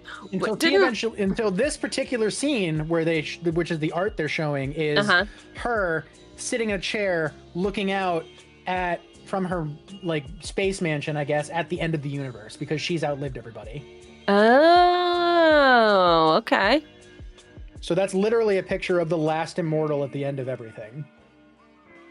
Was she the one that got turned into a skin face, or is that somebody else? No, that's somebody else. That's a different All right. one. You're thinking of the Lady Cassandra. Yes. I just thought she was there at the end of the world too. Guess there's a lot of different ends of the world. There's end of the world, and then there's end of the universe. Sure. Me was at the end of the universe. Oh, the important one. Okay. Yeah, like the big lights are going out kind of moment, you know? Oh my gosh. Okay, so where do we start?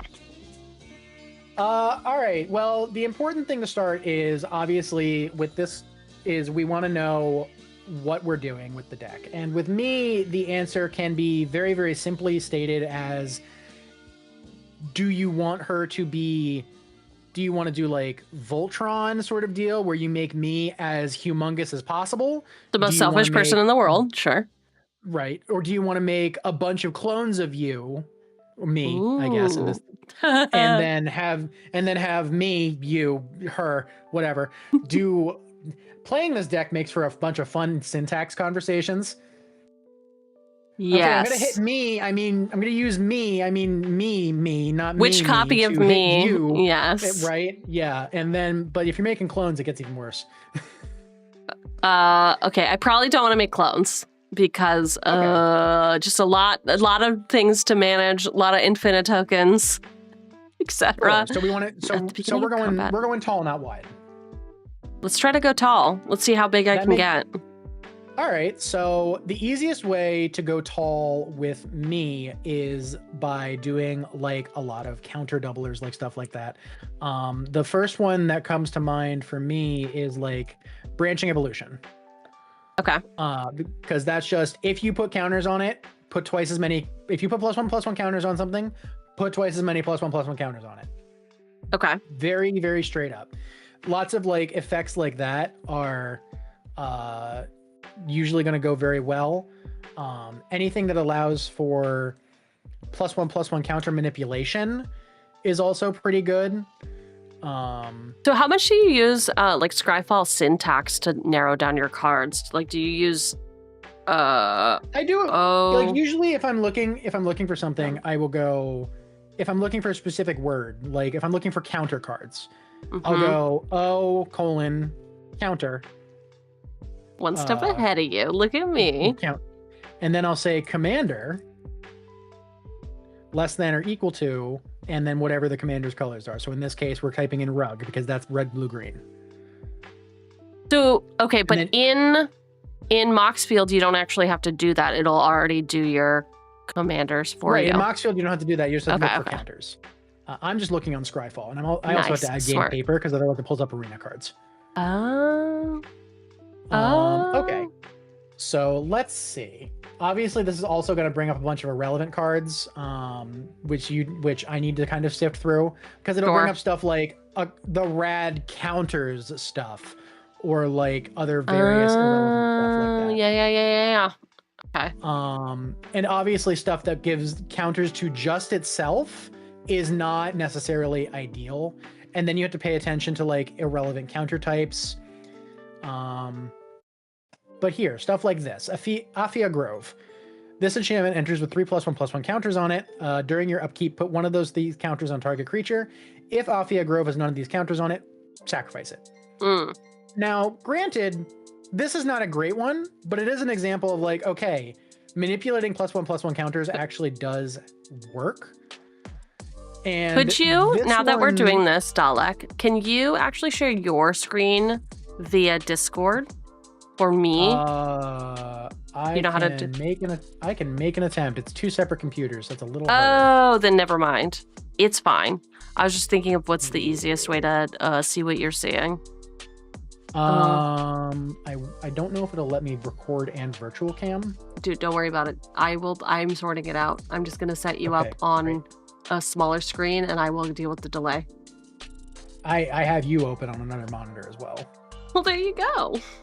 Yeah. But yeah, what was I thinking? Sorry, I cut you off. So no, you're good. The thing about cards like Afia Grove is because it's letting you put counters on other things, then when you have a card like Branching Evolution, it turns, okay, I'm putting a +1/+1 counter on a creature to, oh, now it's going from 1 to 2, right? Mm-hmm. And then if you're adding stuff on top of that, like the one that just adds, like cards that just add an additional 1, then now you're even, okay, now you're doubling, you add the additional 1 and then you double all of them, so it goes from 1 to 4. And even though it only has the 3 counters that exist on that card, and when they're gone, it's gone, you can then, with extra effects, turn those 3 counters into 12 counters on your creatures. Ooh. And there's a lot of fun stuff you can do with that. And then anything also that cares about when you put counters on things is also really good. One of the best examples, obviously, is All Will Be One from March of the Machines. Mm-hmm. Is it All the Machines or All Will Be One? It's literally the name card from All Will Be One. I'm silly. But it then will deal that one deals damage to various targets based on how many counters you're putting on things. So then when you have all those counter doublers and everything out, this is now doing a lot of damage, like very frequently. Okay, so whenever you put one or more +1/+1 counters on a permanent, this enchantment deals that much damage to target creature an opponent controls. That sounds great. Let's add that. Oh yeah, this is a good one. It's a little on the expensive side, plus, depending on what printing you're getting, but it's a very worthwhile card. Let's see. I apparently don't own this card. Wild. That is wild. I can also on the side here. Let me open a new window with my deck list. I'll pull up on another side. Look at us. I also don't. I'm gonna pull up my Me the Immortal deck just to take a look at that and see if any of those suggestions will help. I call it me time. Me time. Just do you do the clone strategy? No, this is a counter strategy. Okay. Let's see. I'm just looking for the counter doubler effects just so I can shortcut that stuff. Yeah, Hardened Scales also goes well in a deck like this. Love that. Just because anything that lets me put more counters on herself is always pretty good. I think somebody just mentioned nesting grounds, which is actually not a terrible idea. Not a terrible idea. Wow, high praise. So it's a land, and you can move counters around. Yeah. It just lets you move a counter, but that also counts as putting counters on another creature. So if you just kind of start bouncing them back and forth, one counter at a time, it just starts scaling up and up and up. Fun fact, for those of you who don't know, things like Branching Evolution also apply to the Ozolith and other effects like it.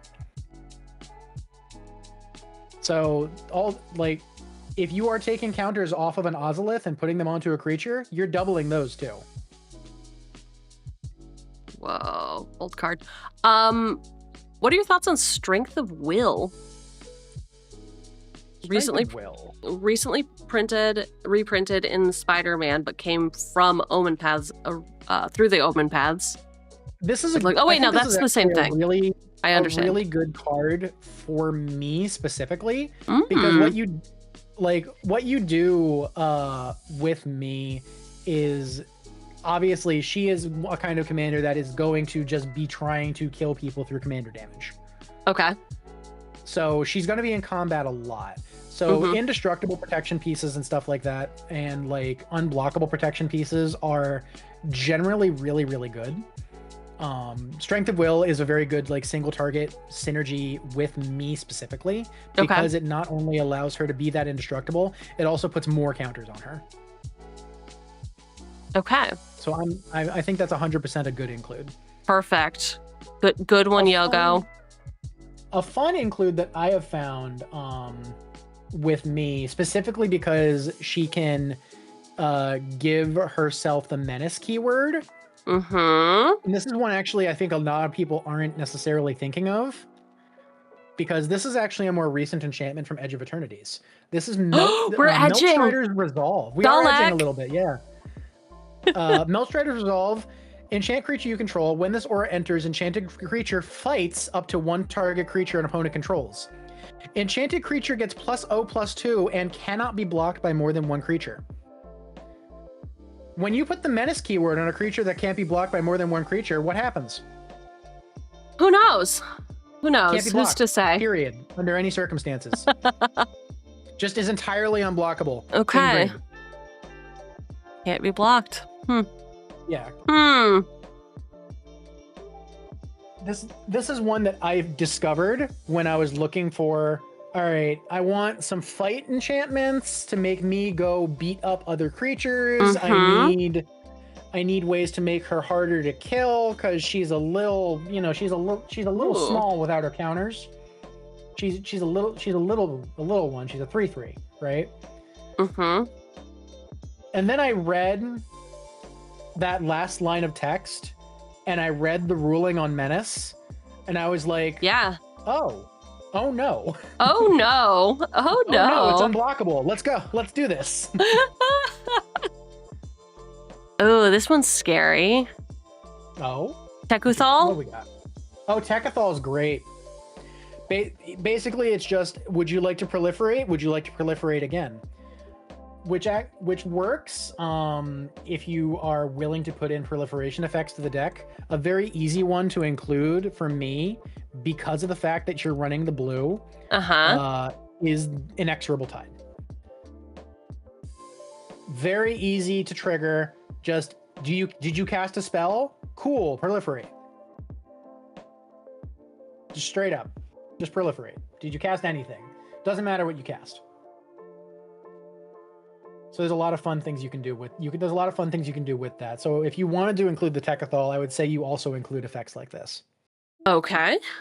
I mean, again, blue is outside of my comfort zone, so this is interesting. Blue, there's a lot of fun and different things you can do with blue, very specifically, because it's so, all right. If I were to sit here and ask you, okay, what does a mono black deck do? Like, you have an answer already in your mind, like snap off the bat, right? Okay. If I ask you what a mono red deck does, you have an answer immediately off the bat, snap. Mono white, mono green, same deal. If I ask you, what the heck is that mono blue player over there doing? Nothing. It's stopping you from doing anything. That is one thing that mono blue can do. The problem that Wizards has always had with blue is that it's kind of we're not really sure what to do with this color.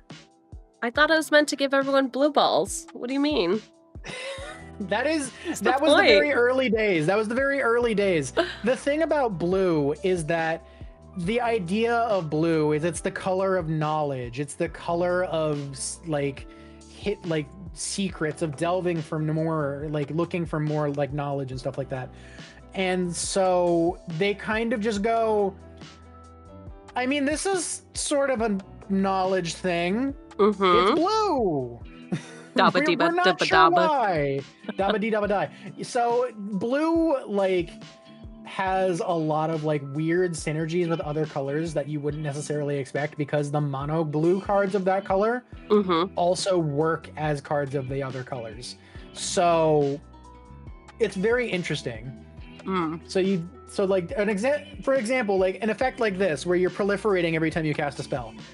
Yes, blue cares about casting a lot of spells on a turn, like you see that in blue-red all the time. But proliferating cares about counters, so that's a blue-green sort of thing. but it works with anything with blue because anything has counters. So blue is kind of this weird blue. While yes, it is the color of counter magic, it is the color of saying no to things, it is the color of telling everybody else they don't get to play the game. It is also the weird little niche color of this is an effect we couldn't really fit anywhere else, so we're putting it in here. Interesting. Weird little effect. Yeah, and proliferation is one of those, like, yes, they have it in green. Yes, but it's like, where else do you really see a lot of proliferate? And the answer is, hey, we don't know what else to do with this, so let's put it in blue. Because green and blue likes a lot of counters, right? Well, like we see that for sets and sets and sets. I mean, so here's the deal. Somebody was mentioning Atraxa. I do have an Atraxa deck that is all about 1+1/+1 counters. So maybe I just take that. Yeah, and maybe I just take that apart. I wonder if because I never play it. Of the two decks for +1/+1 counters, I think Me the Immortal is going to be a lot more fun in the long run. Yeah. Just because you're going down a color. You're going from, and you're also swapping out very important color identity points. Okay. Because first off, with Atraxa, it's blue, white, black, green. Then you have all the tutors. Straight up, you just have all of them. You have all the good ones. I mean, you think I'm building this well. Right. Well, I'm just saying, like, you have access to all the tutors. Sure. Yes. No matter what you want to tutor for, you can tutor for it. You want an idyllic tutor? Great. You want a mystical tutor? Great. You want a demonic tutor? Great. If you're going over to green, blue, red instead, not only are you losing a color, which makes it easier on you, because it allows you to get more creative, but also reduces the amount of options you have. And also too, you are taking away from yourself access to a lot of the more universal tutoring effects. So you have to get more creative with how you are making your deck be consistent. And I think that this will make it a lot more fun in the long run to add more joy to a play pattern that in some decks can just feel very samey. Do you ever put me in your graveyard? You can put me in the command zone if you want. Right, but do you ever put me in the graveyard? I have put me in the graveyard on occasion, yeah. Okay. But I'm also I to compensate for that, because I know I'm discarding a lot of cards, I do run a couple of cards that it's, oh, whoops, I ran out of cards, quick, reset my deck. Yeah. Like Finale of Revelation is one I can note immediately off the top of my head. Because that's also a big card draw spell that gives me no hand size after I cast it. So it works out in my favor a lot of the time. Dang. And then, of course, obviously, there's like a couple of other things that I've done on occasion where it's sometimes if I put me in the graveyard, I also have to worry about like when I put me in the graveyard. Because if I'm playing against a black deck, for example, I put me in the graveyard, I have to think to myself, is me going to stay in my graveyard for the entire time that we go around the table? Or is somebody going to play a Bajuka Bog? Sure, you're going to get bogged. You get bogged down. I could get bogged. There could be a Leyline of the Void situation going on where it's like things are going to exile anyway. Okay. So it's iffy. Now, I will say, sometimes you do have to give up on the counters on me. And sometimes you do have to just get her back to your hand somehow in order to pay a cheaper cost. One of the ways that I like doing that in this particular +1/+1 deck style is Evolution Witness. Okay. Which is an elf shaman mutant from MH3. Which it has an adaptability on its own. So even if you don't have like anything putting counters on things on the field, you can put counters on it. Also, she's a hot lady. She is a hot lady, so bonus. And then anytime you put counters on Evo Witness, you get a permanent from your graveyard to your hand. Okay. For 3 mana that you can spend 2 mana to make into a 4/3 on a hot lady that you can make even bigger on top of that. Like what are we I'm doing sold. here, I'm right? sold on her. Yeah. Exactly. She is a hottie who's gonna put in the work. Plus, if you proliferate, that does count as putting more counters on her. Okay. So you're just constantly. This also lets you recur various like creatures or enchantments, or like even if you get a land in your graveyard somehow from discarding, you can just go, oh, I put some counters on Evolution Witness. Whoops, that's in my hand now. Never mind. I like it. Okay, she's in. How do we feel about Agent's Toolkit? We got some fans. We got some fans. I'm actually not often running Agent's Toolkit. Interesting. I do like it.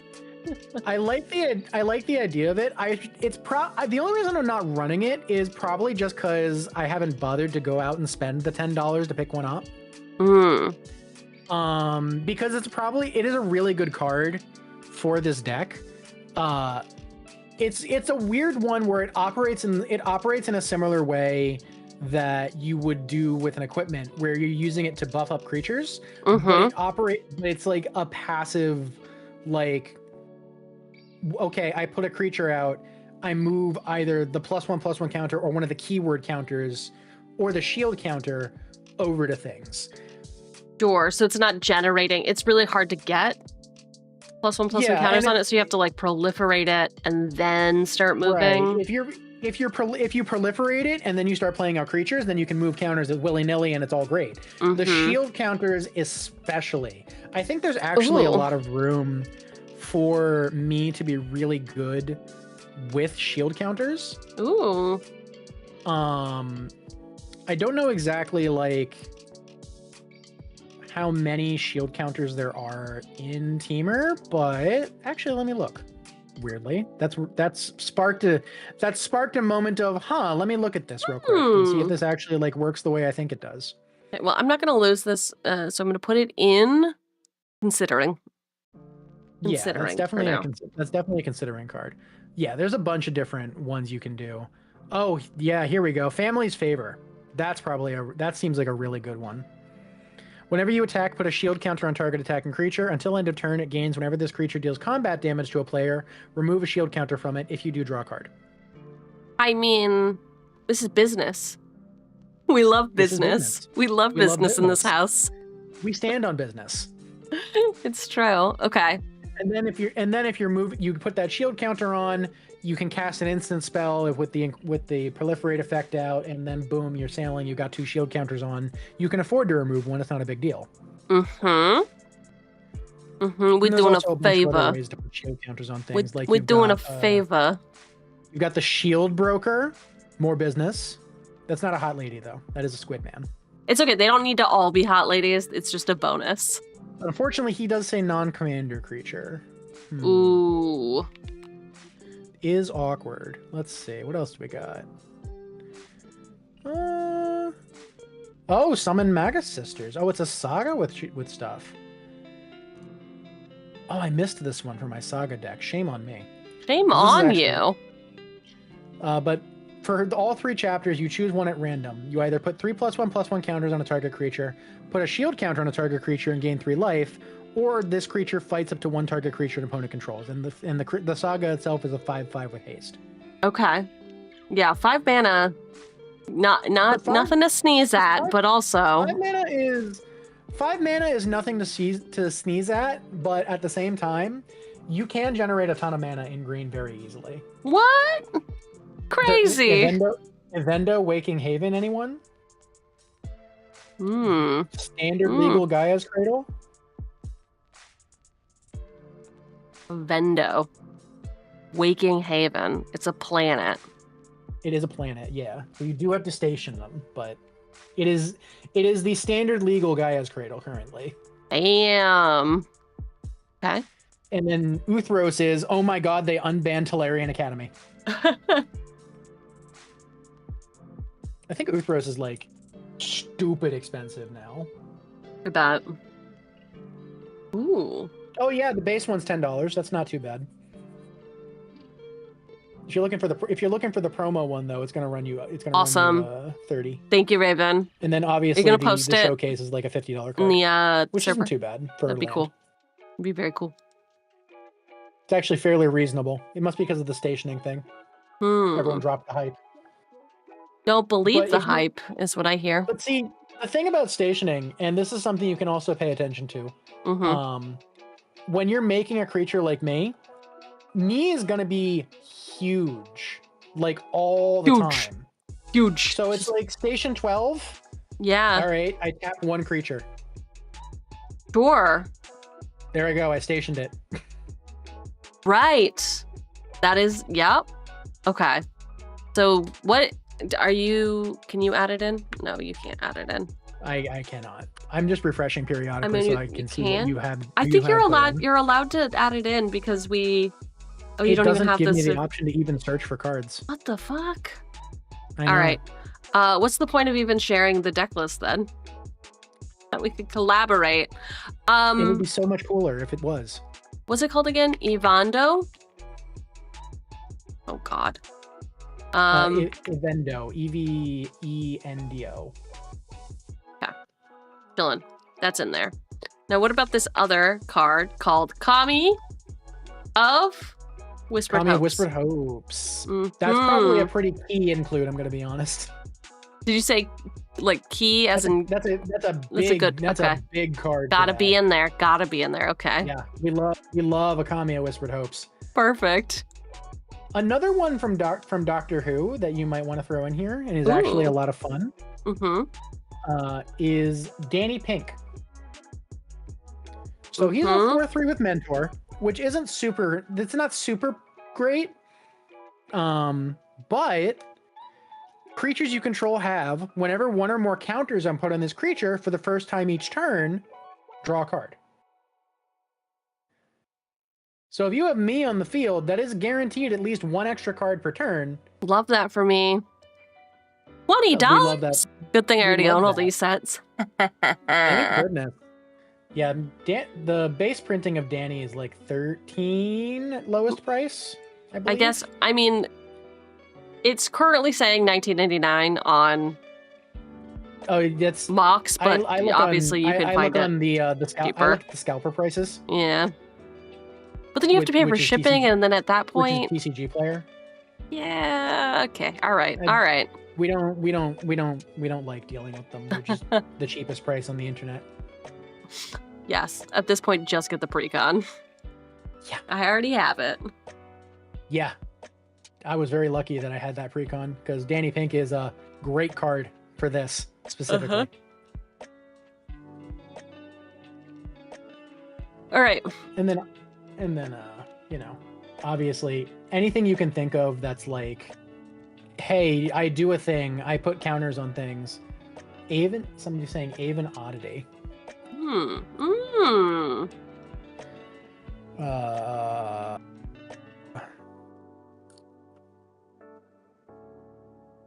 Are we sure that's the name of the card? Look for Avons.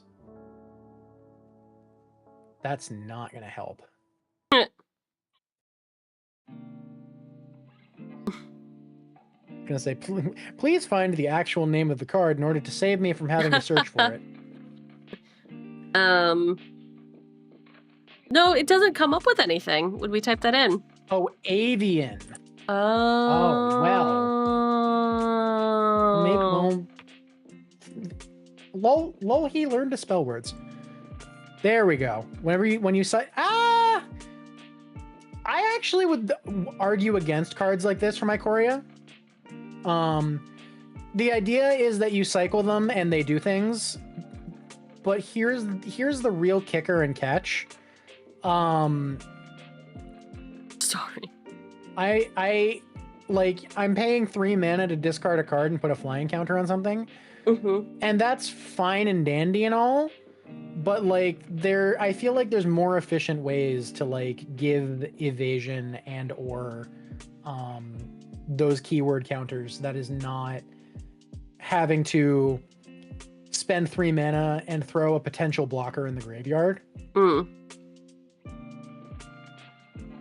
Like, if I'm running a deck that cares about cycling, I love cards like this. But if I'm not running a deck that cares about cycling, I'm not a fan.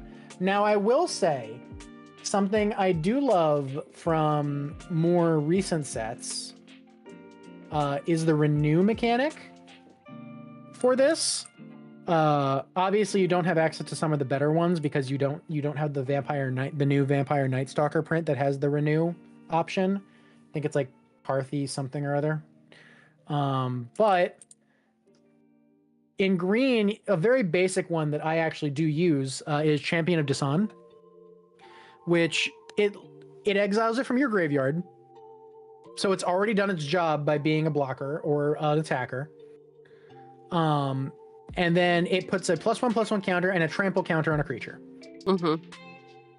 And obviously for me, you're like, okay, this trample counter is just basically a keyword on this card that's going to stay there forever and ever and ever and ever. Uh-huh. Yeah, she's gonna get big nasty. Oh yeah. Big nasty. Uh-huh. Okay, so taking a break from Synergy real quick. What are some other like interaction or game balancing pieces that you might recommend? Or is this a little bit like Solitaire? We're playing with ourselves until we can kill with Commander. I would say that with this, you probably want to include, because you can, like a little bit of like counter magic sort of deals, some card draw stuff. One of the ones I run is Summary Dismissal. Because like 4 mana, everything that's currently on the stack, go away. Just go away. I don't want to deal with you anymore. It's all exiled. Obviously some protection pieces like boots, like a Swiftfoot boots, stuff like that. Okay.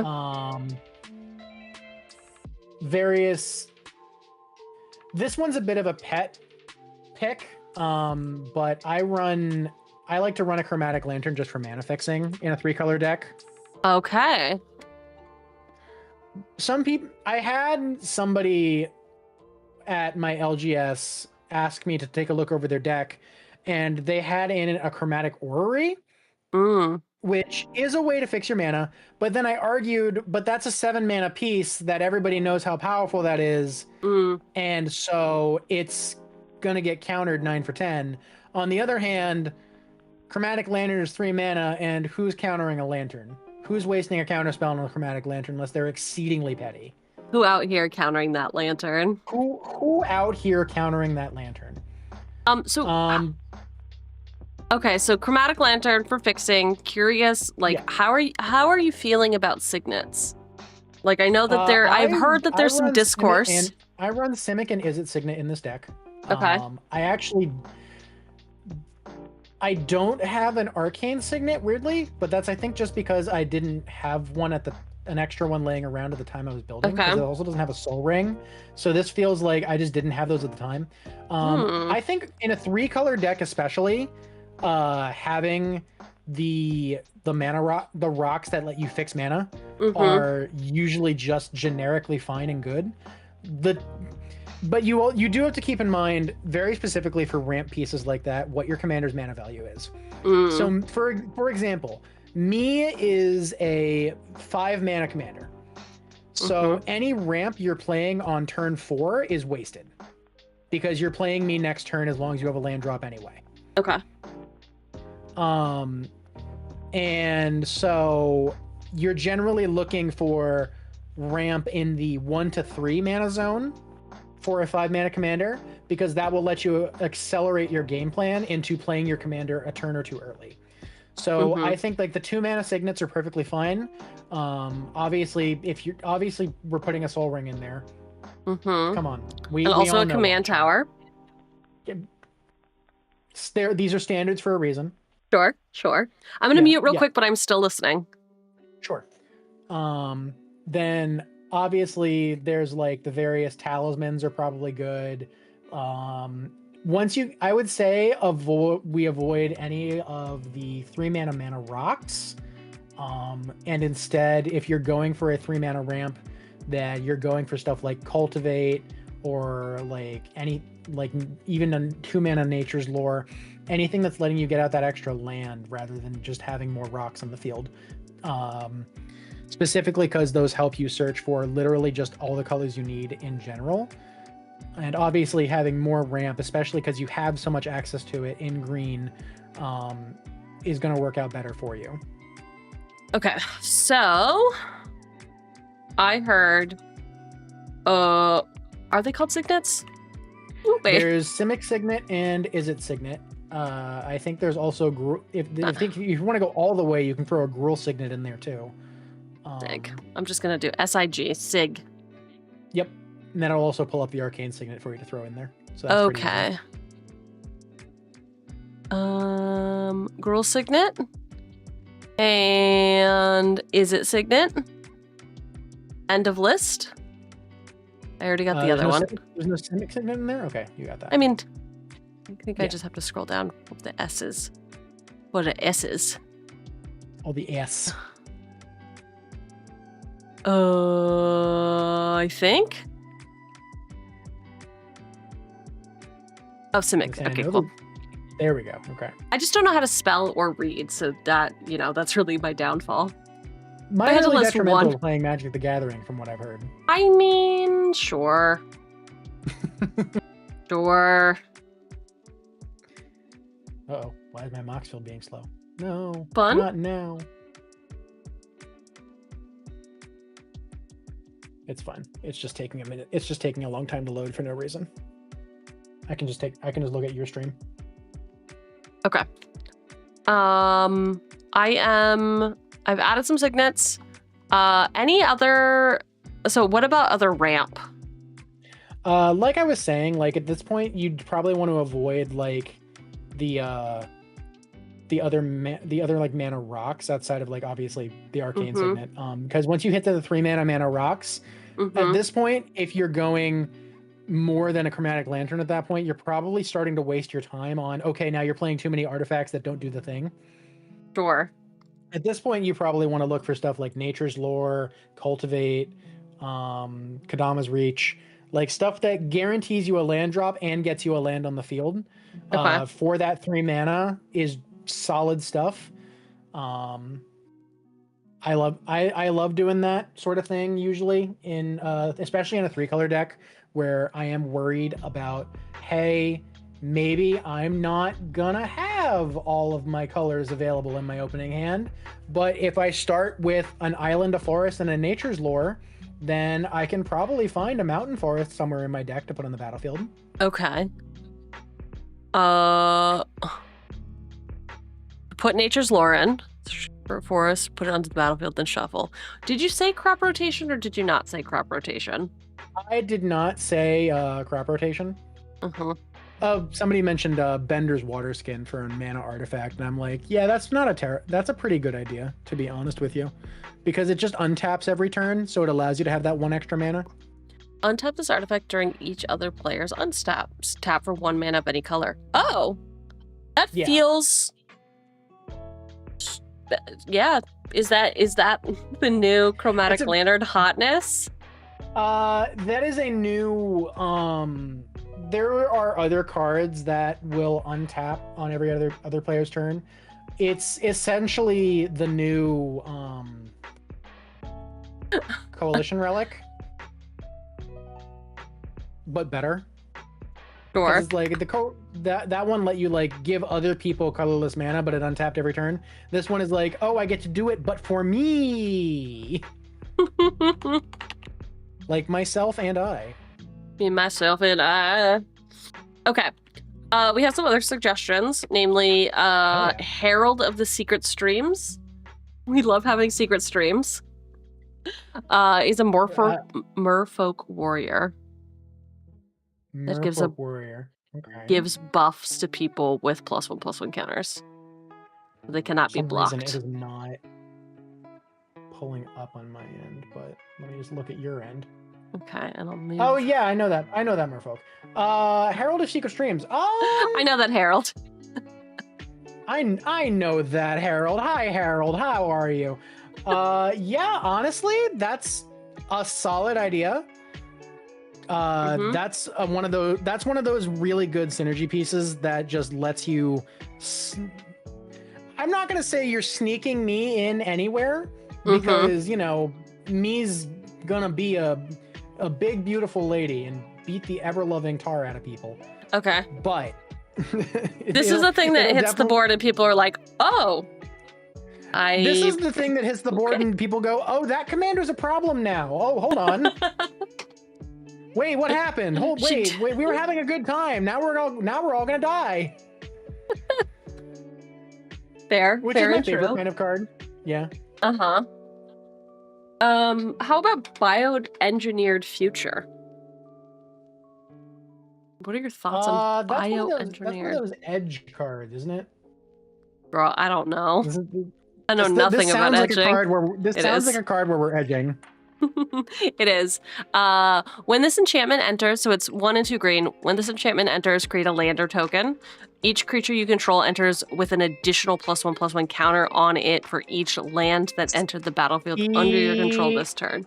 The problem with this, as much as it's an interesting concept for the idea, is the fact that it only cares about putting counters on the creatures that enter the battlefield that turn. Right? So this doesn't really care about, oh, hey, my me that has 20 +1/+1 counters on it that's already been on the board for 3 turns. Great, I got to play an additional land because I made a lander token.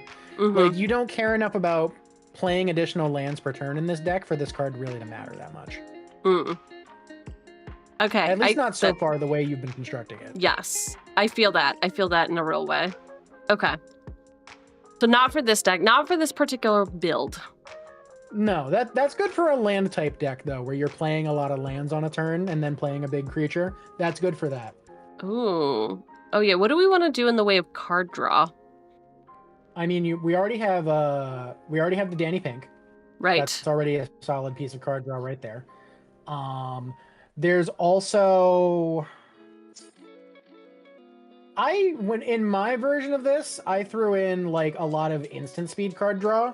Okay. So I had a lot of stuff like Laughing Mad, which is a very popular common from Final Fantasy that is a reprint of another effect from Innistrad, where it's just 3 mana, discard a card, draw 2 cards, flashback for 4.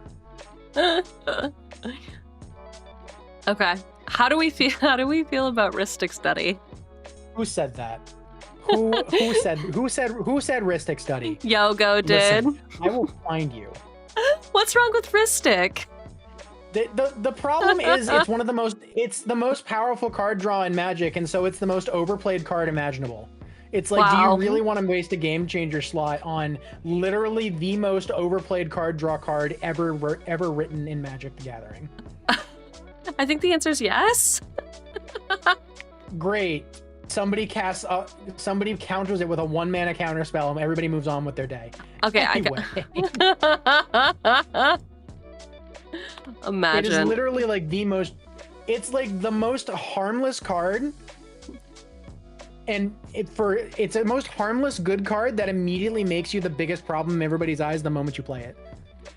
It does get to some size. I'm gonna put it in my sideboard, depending on who I'm playing with. We all know that. We all know the people. At the end of the day, I won't say that you shouldn't put it in your deck, because there's a reason it's one of the most overplayed cards. It's really good. It's a really just crazy good card for what it for what it says it does. And Commander, the format, made it a million times better to play. Do I personally choose to play it most of the time? I don't really play a lot with either Rhystic Study or Mystic Remora. Simply because, I don't know, to me personally, it feels boring to play. That's fair. We are trying to do interesting things. I put it in my sideboard. Sure. I've heard of Pot of Greed, but I'm not finding it. That's because it's a Yu-Gi-Oh card and they're trolling you. That's great. I'm glad for that, because I do have a suggestion for a bit of a protection piece that also works as a synergy piece. We love protection here. God damn it. Anyway, the This card is why I'm I going get to trolled. suggest- It's because I do trolling. That's so fair. The card is Mutational Advantage. It's a 3-mana Simic instant, so it's 1 green and a blue. Permanents you control with counters on them gain hexproof and indestructible until end of turn. Prevent all damage that would be dealt to those permanents this turn, and proliferate. I got tripped up with trying to spell mutational advantage, and then I found it. I don't love this art. I was gonna say I mean, it's a Fallout art. It is what it sad. is. It's very sad. He's like trying to hit this big guy, but he's just gonna get slaughtered. Well, the whole point is that you're supposed to imagine yourself as the super mutant. Oh, great. And this little peon's trying to get my attention. I see. He's like, I get hit. You're like, I just got hit with a twig, I think. Yeah. I don't know if you saw this meme. Did you ever see the meme? I've never seen a meme. The kid just runs up behind Arnold Schwarzenegger and just full on two-legged drop kicks him in the spine, and it like moves Arnold like 2 inches, and he turns around like, what just happened? I didn't even notice. No, I have not seen that one. That I was gonna say that is the energy this card carries for me. Is somebody just ran up and tried to destroy your stuff, and you're just like, huh? What happened? Huh? What? Did anybody do anything? I didn't notice. And also, the proliferate at the end is just the icing on the cake of, oh hey, all of my important stuff is indestructible and hexproof and takes no damage. I like it. It's in. How do we feel about being a predator? I'm sorry? At the end, okay, predatory advantage. I'm just reading the other things that came up when I learned how to spell advantage. At the end of each opponent's turn, that player didn't play a creature, then I get a lizard. That's a funny card. Anyway, moving on. I mean, that is a funny card. Tetrasymbiosis. Boo. Beep, bop. Parasymbiosis? Yep. You got it. Oh, there's a lot of bugs. Whenever you put 1 or more +1/+1 counters on a creature you control, you may draw that many cards. Do this only once each turn. Yes. Great card. Fantastic. Yes. Whoever suggested that, they're smart. Uh-oh. Smart person. Hey. Don't tell people they're smart. They might get the wrong idea. I listen, I can compliment them. They don't work for me. It actually might have been one of your chatters. And if it wasn't, no, it was Raven. Okay, well, I don't see Raven. There it is. Okay. So how are we gonna get? One of my chatters actually suggested Simic Ascendancy. Oh. Which I am laughing my butt off at this one. It's the funniest. It is one of my absolute favorite alt win cons. Okay. Because it's just, okay, it's a 2-mana enchantment. For 3 mana, I can put a counter on something. But anytime I put a +1/+1 counter on something, I put a growth counter on Simic Ascendancy. Mm-hmm. On my upkeep, if I have 20 growth counters, I win the game. Oh, perfect. This feels right. This does feel right. I even put this one in. I love putting a clock on the board. I wanted to put this one, I think, in my me deck, but I didn't have a copy at the time. But it's really solid. I love this. I love this card. I love playing around with this card. I think it's hilarious to win the game this way, because it's just like, what are you gonna do about it? I've got a 20/20 on the field. You can't attack me. Yeah, what are you gonna fucking do? What are you gonna do? What are you gonna do? What are you gonna do? Have enchantment removal? No. I mean, listen, that's what counterspells are for. Okay, how about this horny beetle? Iridescent horn beetle. Iridescent horn beetle. Mm-hmm. Beginning of your end step, create a 1/1 insect creature token for each +1/+1 counter you've put on a creature under your control this turn. That's an interesting choice. I think it really depends on how much you want to be bothered with like token creation. Yeah, and I don't know, like, am I really doing it on my turn? So the card we just added made it seem like it's actually advantageous to try to do +1/+1 counters on other people's turns. Yeah. And this one only cares about your turn, which I will grant you, me only puts counters on herself on your turn. But sure, that's true. That is an automatic. because because we're also doing some stuff with proliferation and cards that let you put counters on things off turn, then I feel like that might be something that's worth looking into more. Someone mentioned the quintessential counter card in chat, which is Ouroboros. Why is that a counter? Explain it to me. So Explain it. It's a new one. We are edging a little bit. It's a plant worm. It's 4-mana green creature. At the beginning of combat on your turn, put X +1/+1 counters on each creature you control, where X is this creature's power. Yeah, seems this good. This card is a problem. Seems good. This card is a $30 card for a reason. Seems good. It is a problem card. If someone lets you resolve this and doesn't remove it, I have questions as to whether or not they can read. Oh no. Oh no. Because like the moment you go, oh, I play Ouroboros. Okay, I had hardened scales and branching evolution on the field. So Ouroboros puts 4 +1/+1 counters on everything, including itself. Yes, next turn it puts 12 +1/+1 counters on everything, including itself, and so on and so forth. Wherever. It does not look like it's a one that I own, so I'm putting it on sideboard for expensive reasons. That's definitely worth considering on the side, but that is an expensive card. So I like it. One that's a little cheaper that I think does care about your turn, but can also do stuff on other people's turns, that I've not seen a lot of people playing with, is one from Foundations, and it's Zimone Paradox Sculptor. Oh, Zimone's pretty cool. So she puts counters on 2 creatures on your combat, but if you take a green and a blue and you tap her down, you can double the number of each kind of counter on 2 creatures or artifacts you control. I mean, doubling is doubling. Speaking of doubling, does doubling season go in here? Yes, it does. I have one brain cell. If you want to. I mean, I own it, so it's you know. Does it add more counters? If so, yes. It will not be a bad card. Right. How many doubling seasons do I own? Asking for a friend. This is not a question for you. I was gonna say at least one would hope. I definitely own at least one. I own 2. I own 2 doubling seasons. Okay, that's double that's double what we thought. Double what is somebody needed. was asking about Kadama of the West trade. Oh yes, we did see that earlier. That is a worthwhile include, because it gives all your modified creatures trample. So it immediately, the moment that me starts doing stuff, Kadama gives her trample. Okay, wait, modified creatures? Oh, counters are modified. Okay. Counter modifications, something that people always seem to forget. I mean, I clearly was like... Okay. Yes. Also, y'all, if you did mention a card and we hadn't directly addressed it, we just didn't read it, so say it again. Yeah, 100%. We are paying attention to like 18 different things all at once, and sometimes I don't know about Cheugy, but I miss things.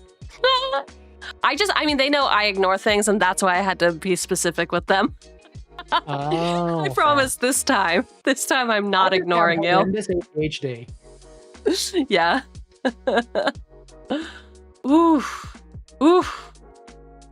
But yeah, this one's good also because it ramps you a little bit. And am I gonna get? We do love that. All right. Is this okay? Oh, thank you for the radiation of Goldberry. Okay. Speaking of hot ladies, I was just gonna say she looks pretty hot. Speaking of hot ladies, damn, look at them thighs. Anyway. Yes.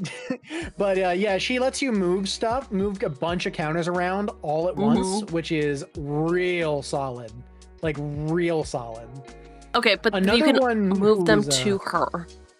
Move them to her, pay a blue tapper, move one or more to another target permanent. Perfect. Great. Love that for us. Another Fantastic. Good one from a recent set for moving counters around is Owaka Traveling Merchant. Traveling. Couldn't even spell traveling. I added a 3 in there. He is better if you are willing to like proliferate non-essential keyword counters, and you can take those off. Because he is an extra card draw engine. I don't, and I know that this makes me a bad person. I don't like the look of him. No, that's fair. it's the artistic styling choice, I think. No, he's just too happy. He's too happy. He doesn't understand business in the game. No, he just doesn't understand business. He looks a lot better in the game and a lot less happy. They good. They Okay. did him dirty in this art. I won't lie. Good. I don't like it when workers act happy. It's very sad. Well, to be fair, if he's a traveling merchant, wouldn't he run his own business? Can the business owners not be happy? He's a merchant, so he's not a landlord. I don't know what to say. I'm done. Okay, wait. So we're removing a counter from a permanent I control to draw a card. It's just it's hard because if we have counters, right? Then do we need the card draw? And if we have the I'm trying to think through when he's not useful, and it's like when I don't have any counters on anything because I have to get that going first, right? So there's that contingency. Sure. He doesn't make his own counters. And then what I'm hoping to draw into, I don't know, more counters. There's those better options, like, because obviously you already have Goldberry, which is I move counters around, I draw a card, and you have Danny Pink, which is I put counters on a creature, I draw a card, and then you have like the Terra Symbiosis, which is I put counters on things, I draw a bunch of cards. Yeah, like I just don't feel like we have enough things that make counters, I guess. You know what? That's fair. We don't have enough things that make counters currently. I do have some thoughts on that. Okay. I'm gonna put okay, do you think Deep Glow Skate is an automatic add, or should we talk about this after we talk about how to get counters on things? Isn't Deep Glow Skate specifically a proliferate card? Yeah. Yeah, you double the number. Yeah, it's a counter doubler. I don't think it's a terrible idea. Okay, I'll put it in considering, and then we'll talk about some ideas. With let me put you on some cards that actually add counters on things. Okay, perfect. One of my favorites right now is Fight Rigging. This was a fucking slept on card in New Capenna. First off, it's 3 mana, Hideaway 5. So immediately we have that off the bat. And then at the beginning of combat on your turn, put a +1/+1 counter on target creature you control. Then, if you control a creature with power 7 or greater, you may play the exile card without paying its mana cost. So basically, it's 3 mana. You put a counter on a creature every combat for the rest of the game. Plus, you get an additional card for free. Like, what's not to love? So, when you're saying rest of the game, you mean that you shouldn't be playing more than 5 turns? Is that, or 8 turns? I guess, is that what you mean by rest of the game? So those they're a very good guideline to what you can expect on average, but there's a reason they're called averages. They kind of go up and down. The longer you have this enchantment on the field, I think the better it does for you. But obviously, given the fact that it has that Hideaway 5, it does have that. If you have a bunch of counters on me already, you get immediate value off of this because you get this and another card. Right. Sorry, I got confused about the Hideaway mechanic. I thought that this was like vanishing or something. But yes, I remember what Hideaway is now because I read it. The reading it does the explaining of it. Reading it does explain the card.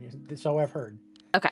Cool. So another good, just very easy to add one that we have kind of skipped over as a very generic green-red piece. You got it, Rhythm of the Wild. It's just the rhythm of the wild.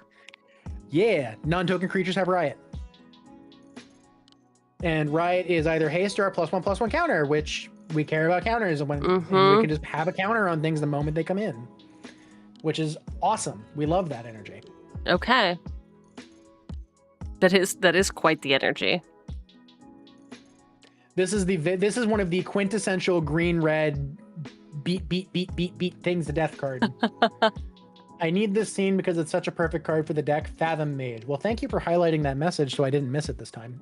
When it glows in such a lovely bright purple, how can I ignore it? How can you ignore it? It's a 1/1 with evolve that whenever you put a counter on it, you may draw a card. Great. And we're putting at least one counter on something every turn if our Well, with commander's out. Fathom Mage, it cares about when a creature enters that has greater power or toughness than it. Oh, evolve is But the, okay. if you have other enchantments, you can just target Fathom Mage and it just works. Great. Okay. Someone's now mentioning Storm of Forms. Which I don't remember this one. This is another Capenna Commander card. When you cast a spell, copy it for each kind of counter among permanents you can... So, okay. The only problem with this card is that there's only so many kinds of counters. Now, I grant you, it is very nice as a removal piece. I just worry about it being that 4 mana commitment to potentially removing only, like... Assuming... Well... We have basically zero interaction right now. I'm trying to think around it, too. Because, like... I'm trying to consider, like, when you're playing this, right? Because you're not playing this on turn 4, guaranteed. Like, turn 4, you're still doing your own setup and whatnot. This is maybe a combat trick. This is maybe, like, trying to stop somebody from comboing off. So, like, if you're a couple turns in and you've got me, the Immortal, on the field, and you've gotten her all her keyword counters... This could be potentially removing 4 things for 4... Okay, no, never mind. I convinced myself. Great. We've talked ourselves into it. We talked so it's ourselves at least into it. one. This is actually very solid. Well, technically it could be 0, right? It could... Okay, so it always has the potential to be 0. But it is a copy it for each kind. So you're always getting at least one cast. Oh, yes, copying it, which means that you can still... 0 doesn't mean that everything's 0. There's always at least one thing being removed. Perfect, Which for okay. 4 mana, bouncing something back to a hand, not great, not efficient. But it could be worse. Okay. Like, there are worse options at instant speed.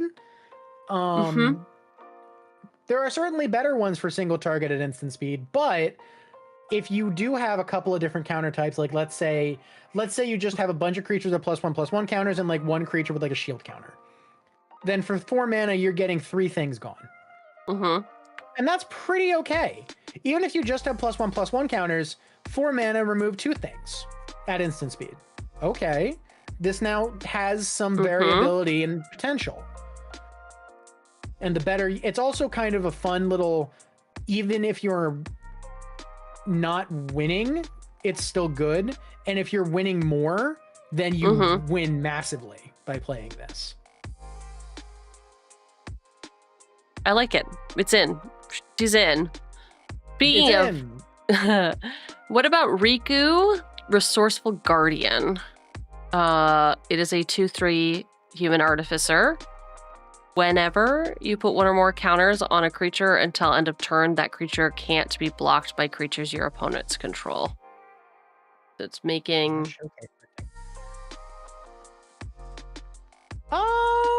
And it also moves counters for us. Huh. Oh, I guess only if the opponent controls... Okay, wait. Move a counter from target creature and opponent controls. Yeah, that is kind of the caveat and the problem. Is that you can't...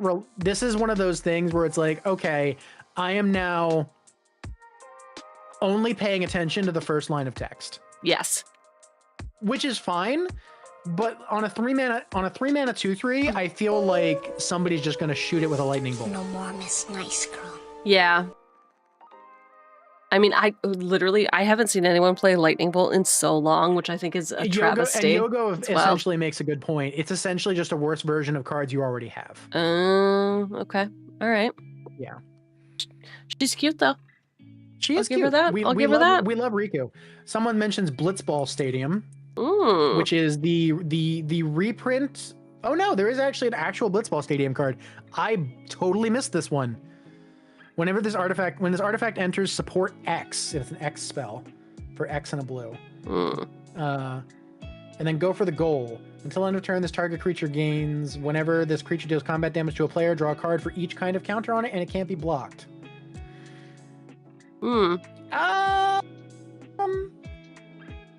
Yeah, there's enough single target artifact removal that I'm like, maybe this goes through.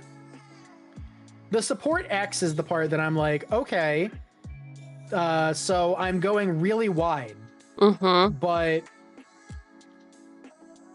I'm like not super enthused, which is probably why I haven't heard of it, because it probably came on my radar and I dismissed it because there's so many variables where it's not super fun. Don't put defense grid in the chat. We're not talking about competitive cards here. Leave that out. Leave that out of this. Defense grid is literally useless outside of C anyway. Oh my gosh. So I put it in. I put Blitzball into just considering for now. Yeah, that's fair. Somebody else mentioned Sphere Grid, which might actually be a better option to include. Because it just lets you put counters on things when they deal combat damage to a player, and if they have counters, they have reach and trample. Which is like that's pretty peak. I'm not gonna lie. That is, yeah, trample. Love to see it, especially for what we got when we're murdering people with commander damage. Every little bit counts. Exactly. You want to say hi to Raiders? Yeah, give me 2 seconds. I'm gonna say hi. Of course. All right, chat. Now that Dalek is tied up, what percentage of my stupidity is showing? Sort of, if you say 100%, oh boy, oh buddy. Oh, okay. We'll look at Thrumming Bird. I want to make sure that we get Evolution Stage and then also Throwing Bird in here. Oh my god. 4-hour commander game? I hope it was not one single game. 99%, 50%. Wow. Exhausted. That's not for me. Fucking 5? A 4-hour game? I'd be there. Whomst among us hasn't played that? Fucking longest game ever. Ugh. Hello. Hello. All right, where were we? I believe we were talking about Sphere Grid. Sphere Grid. Which is an easy include, especially because it's a 2-mana enchantment. Great. Like, this card is cracked in +1/+1 decks. Okay. Okay. How are we feeling about Evolution Sage? Evolution It's got Sage landfall. We don't have a shit ton of land stuff. I was going to say, that is a landfall. Now, I will give you this. While normally I'd be like, we're not running a ton of landfall. What are we doing here? Like, what is this card for in this deck? It does proliferate. And even if you're only playing one land for turn, you have to think about the fact that proliferate also gets all your counter doubler application to it. And plus, if you also are running the Tekkathol, you're basically getting 2 proliferate triggers for every 1 proliferate trigger. So while normally in a normal like landfall deck, when you're proliferating, let's say you're just doing with +1/+1 counters, you go from 1 to 2. If you have a Tekkathol, you go 1, 2, 3. That's fine. Now, if you have a branching evolution, it goes 1 to 3 on 1 proliferate. And with Tekkathol, it goes 1, 3, 5. And then if you have a hardened scales on top of that, you apply the hardened scales effect first, and suddenly now your proliferation is back to 1, 4. With Tekkathol, it goes 1, 4, 8. I feel like we gotta address the elephant in the room. You've seen me try to do math. That is true. That is true. But you're already running the inexorable tide, so you're gonna. The thing about +1/+1 counters decks, and I'm real sorry for this, Cheugs, you're gonna have to get good at accounting. Oh no! Oh no! You're gonna have to get real good at doing the abacus thing. Okay. Okay. All right. Okay. As Spirit has pointed out, that is why you have calculators. I mean, I literally have a calculator that Chet has purchased for me. So. You do. You mentioned that. I know. Then I did horrible things and did the math for you immediately in my head. Yeah. So fucking rude. I'm fucking so rude. sorry, Cheugy's chat. I didn't mean to. How about this old ass card? Ertali's meddling. We love an old ass card. Ertai's meddling. Ertai. I added some extra letters there. Oh boy. Whenever Yes. target spell is successfully cast, put X delay counters on it. So here's the thing.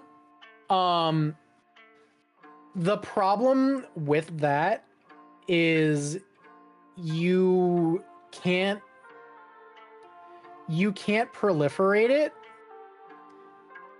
because it's in exile according to the new Oracle text for it. Oh. So however many delay counters you have on it, that's how many there is. You can't actually target that for proliferation because it's not a permanent and it's not technically on the board. I didn't suggest it because it's good. I suggested it because it's funny. Great. I mean, Great. I have a problem. It is funny, but I always have a problem with like, oh no, you don't get to play this now. You get to play it for free in a little bit. Yeah, in a little bit. Just do it later. It's fine. But it's not making them pay for it again. Like if I'm casting Ertai's Meddling as a funny card, I'd rather cast the Remand and be like, no, just put that back in your hand and try again later. Yeah, because then you have to, yeah. Plus it's card neutral because you draw a card off of it, so you're not actually losing the card advantage on that one. Which is something I don't terribly talk a lot when I'm just building decks casually, but something you do. If the stronger you want your deck to be, the more you do have to care about, is this card negative, card positive, or card neutral when you're playing the card. Like, and a card like Ertai's Meddling is technically, especially in the long run, card negative. Because you are removing a card from your hand, and you are not actually removing your opponent's card from the game by doing so. Okay. You're just putting it off till later. And they don't have to spend any more resources on it, which is a loss for you long term. Damn. Whereas something like Remand is card negative because you put it back in there, or not card negative, card neutral, because you not only put it back in their hand while you're getting rid of your card, you are drawing another card yourself.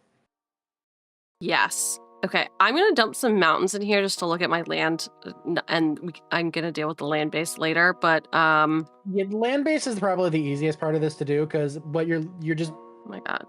It's the lands. You're looking for lands that produce red and blue and green. Some of them that produce more than one color, and some of them that produce all three colors. Are we thinking 38 feels about right to get started with?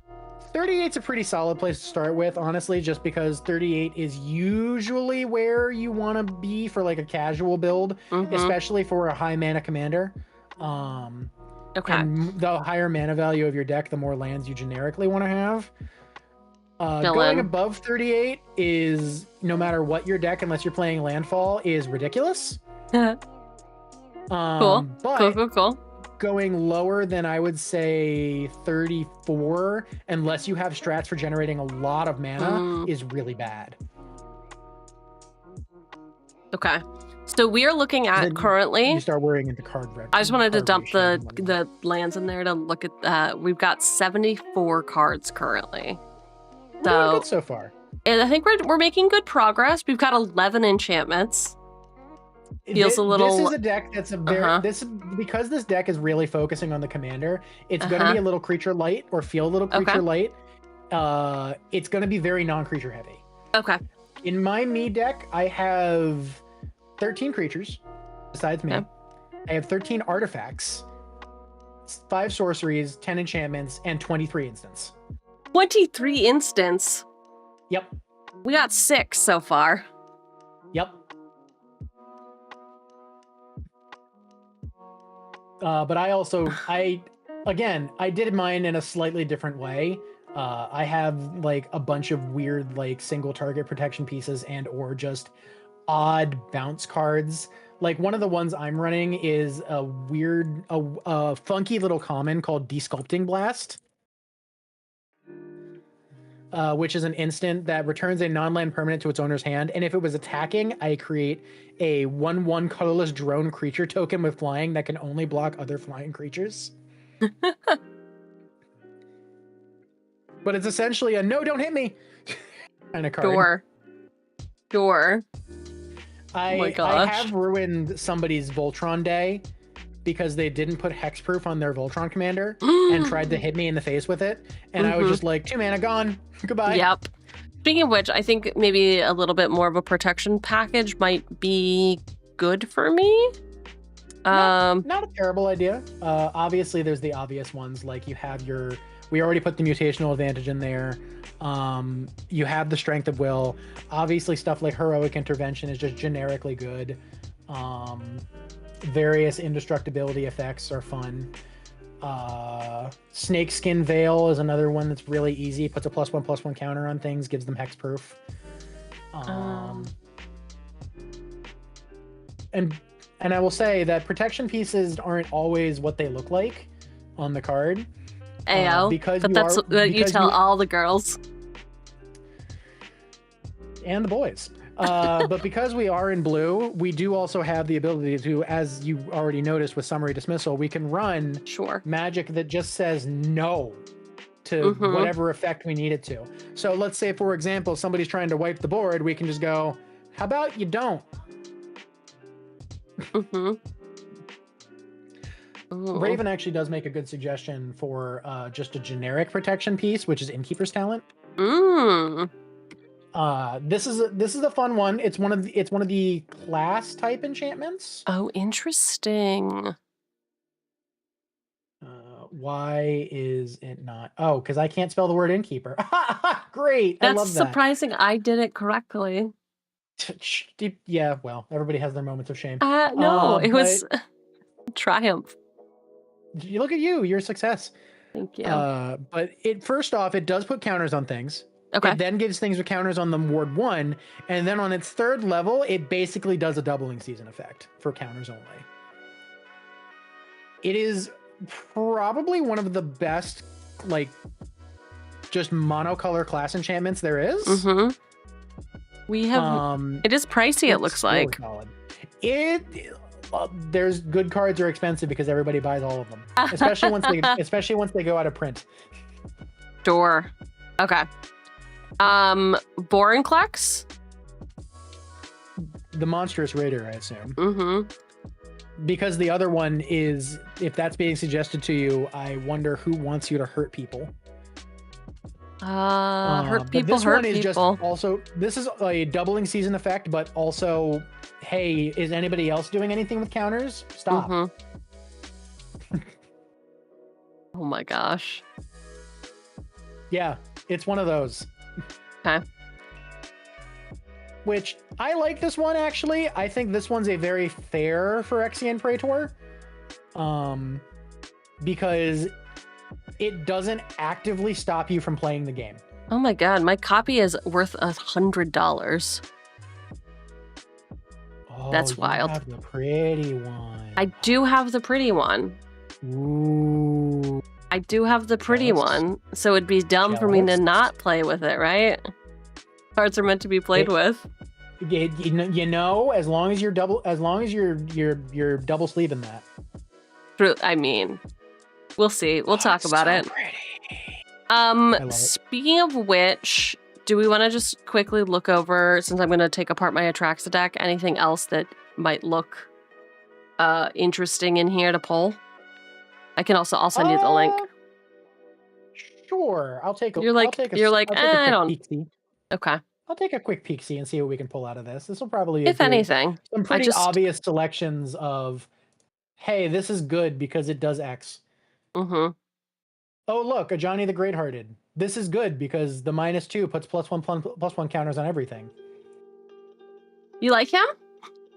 I'm a big fan of Cat Dad. Okay. All right. Dad has had a lot of great cards. Let's see what else we got here. Oh, Champion of Lambhold. One I was probably going to mention a little later, but I didn't mention earlier on. This one is a really great one because the bigger you make this, the more unblockable your board is. Mm-hmm. And this is great for just looking at the token player and going, hey, stop that. You're going to die now. You don't have a choice. Why is it saying I can't put Ajani in this deck? Oh, that's right. Ajani's white. That's why. Wow, Okay, cool. Oh, wait, hold on. Let me rephrase. Ajani has white in his color identity. Okay. All right. Okay. Let's see. How about Fierce Guardianship? I'm just literally looking at my most expensive cards at this point. Gee, I wonder if I should put the free counterspell in my deck that runs blue. Should I? I don't know. Should you? Probably. that seems like a good one. If I had a Fierce Guardianship, you bet your ass I'd be running that more often. Oh my goodness. Okay. Let's see. What else do we got in this one? That's not great. That's not great for this specifically. These are good cards, but it's like those aren't great specifically. Oh, look, you have one of my favorite creature-based counter doublers in your deck. Champion of Lambhold? No, Colonian Hydra. Colonial Hydra. No. Colonian Hydra. Colonial. Colonial Hydra. You just see an American with like 18 heads just like, throw all the tea in the harbor. Mm-hmm. No, wait, don't ungather the magic. No. We are gonna do this by name. Save. But okay. Yeah, I'm a fan of this. It enters with 4 +1/+1 counters on it. Anytime it attacks, you just double all of your +1/+1 counters on things. Hell yeah. All your creatures just double in size. Great. It's great. Great. I love cannibalizing other decks. I cannibalized Necrobloom to make Wandering Minstrel, so yeah. Let's see, what else do we got in here? I see Ozolith the Shattered Spire. That's an easy include. Okay. I saw Gyre Sage, which right alongside Kami of Whispered Hopes is a great mana source. Hey, wait, is Ozolith a artifact? Oh, there it is. Okay. I was like, where the fuck is it? Cool. Let's see. You're already pulling the Doubling Season and the Hardened Scales and the Cynic Ascendancy for this, so that's fine. Mm-hmm. And I already mentioned the Heroic Intervention. Oh, Inspiring Call. Shame on me for not remembering Inspiring Call. Ooh. That's a great one. Lets you draw cards for each creature you control with +1/+1 counters, and those creatures are indestructible until end of turn. Love that. At instant speed. So it's not only a response, it's a card draw spell you can just use. And doing it obviously on somebody else's turn, good stuff. Chef's kiss. That's a chef kissing. A chef is certainly kissing somewhere, I'm sure. Let's see, what else do we got? Oh, that could be fun. I haven't run this one a lot myself, but I'm actually thinking more about picking up some copies because it looks like a lot of fun with +1/+1 counter synergies, and that's Simic Manipulator. Basically, it's a theft card, but it's a theft card that requires +1/+1 counters to work.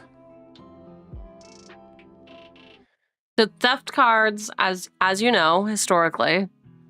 Historically, yes, I know. They're a little harder to manage, especially if you're doing a lot of like over the net stuff. Yep. So I know why you're like hesitant on that one. And I will say only this is that you should at least probably put a card like this or two like this on your sideboard.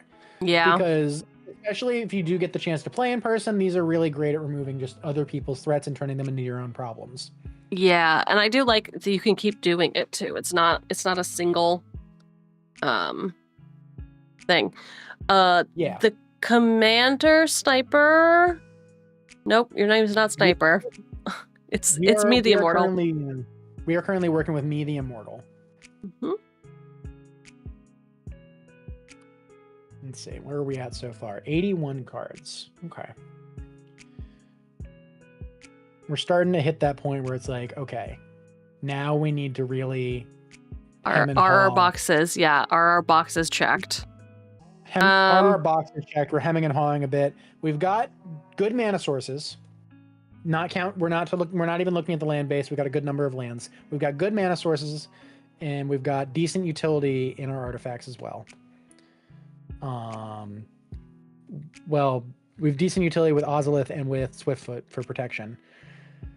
I used a lot of equipment in mine that were not necessarily like counter boosters or +1/+1, but were like keyword piles essentially. Mm-hmm.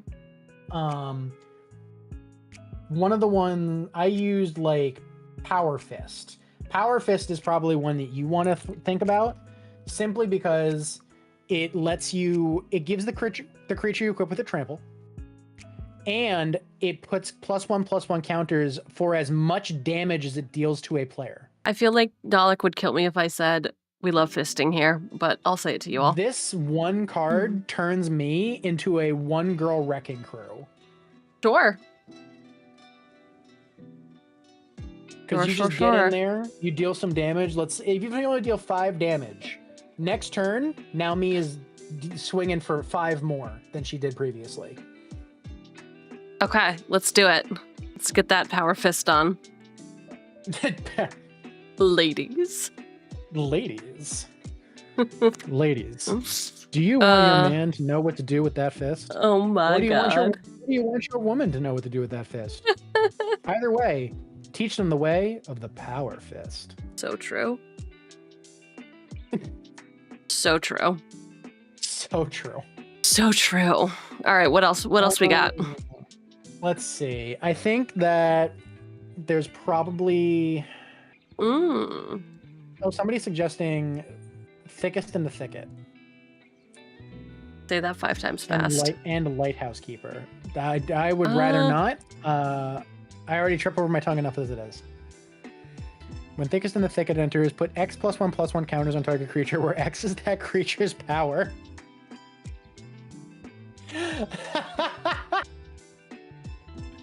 That's so funny. Beginning of your end step, draw 2 cards. You control the creature with the greatest power, tied for the greatest power. I mean, yeah, I'm pretty sure that me will win. Like 9 times out of 10, me will be the thickest in the thicket. But X +1/+1 counters where X is that creature's power. Yeah. Yeah, that's disgusting. I love it. No pain, no fame. So not to just answer your chat's questions, but like Sure. I don't feel like we want to put a lot of like damage doublers in here, because what that does is it presents you as early on a much bigger problem than you need to be. Because me can get going very quickly, but you also need to be able to set up your protection for me as quickly as you want me to be able to be doing things. Yeah. Okay. There are plenty of good ways to do that, obviously through like the various ways we've already mentioned. Yeah. Do we feel like we have enough protection? And I know we talked about this, but I think we have like 3 or 4 pieces at this point. 3 or 4 pieces is pretty solid. I would say at this point, if you were going for like more protection pieces, it might be a little too cautious. Dalek is helping me build a deck. If you are, it's me, the Immortal. That's what we're building. If you weren't trying to just focus on the fact that this is kind of a Voltron strategy in its own way. Like, obviously, your other creatures are going to get massive. Just because of the way this deck is made, other creatures also get big. But you're not really running with a ton of creatures in the first place.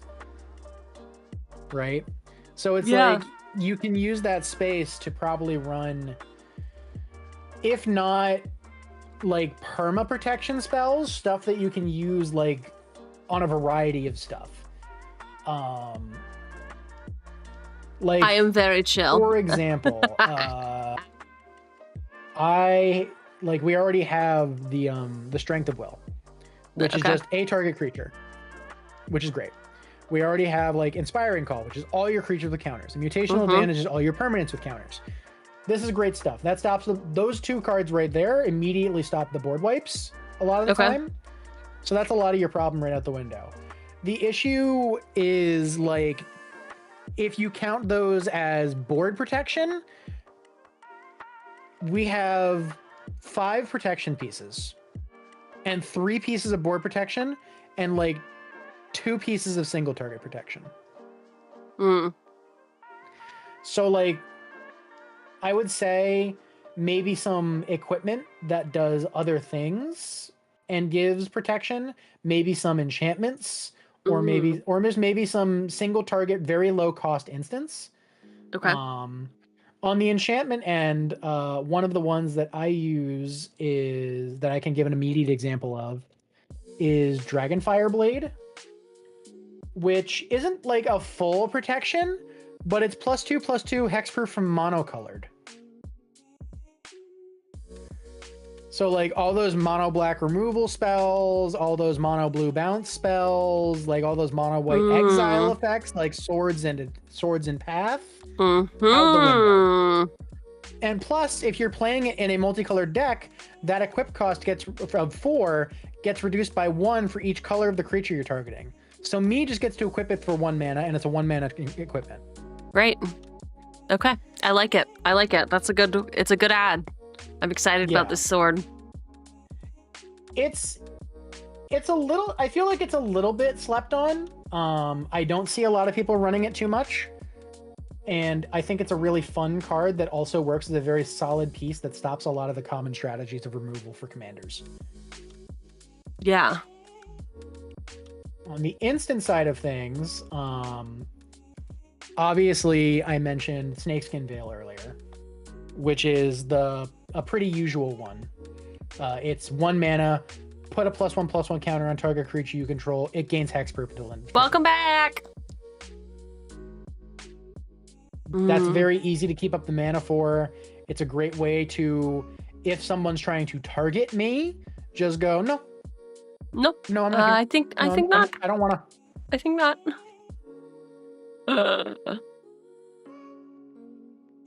And besides like a couple of cards like that, I don't really want to get too many more like single target protection pieces, because I think that at that point you're running too much just generic protection. Okay, that's fair. That is fair. I forgot about the like board protection. I am curious. Yeah. What about messing with other people's targeted removal?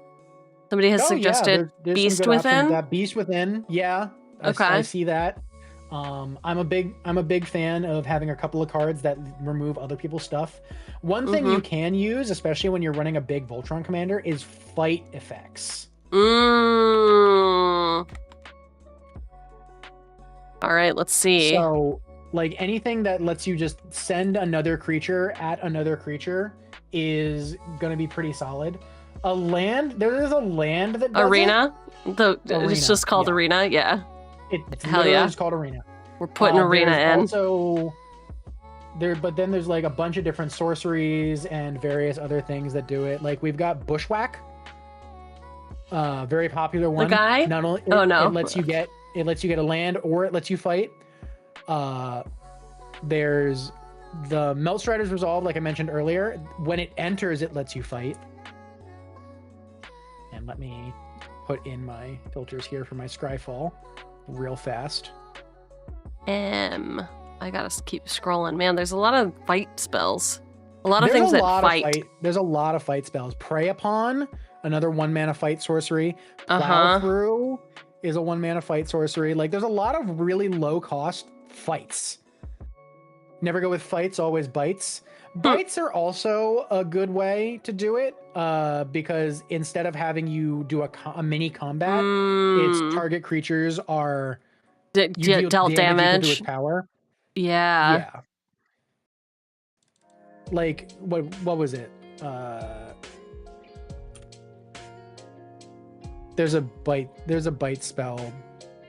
that I know that it was like, I forget. It was an Innistrad card that was just like literally just target creature deals damage equal to its power to another target creature. Stuff like that. That is good. That's probably a little better than just fight. But the thing about the fight spells is that they're usually very cheap. Mm-hmm. That is true. So it's a mix of like how much do I want to be mana efficient and how much do I want to just absolutely have pure removal. Mm-hmm. I mean, it's flavor, right? It's like what is the flavor of what we're trying to do? True. I would say, considering that we were joking about Big Stompy earlier, you could include something like Savage Stomp, which also puts a counter on me, but it is a fight spell. Okay, and I don't control any dinosaurs, so top line does not matter. Bottom line, put a +1/+1 counter on target creature you control. That creature fights another target creature. Okay, so it's putting counters on. Yeah, Puppet just put out the Rabid Bite, which is the card I was talking about. It was in Shadows over Innistrad. Target creature you control deals damage equal to its power to target creature you don't control. There are a decent number of cards with that effect.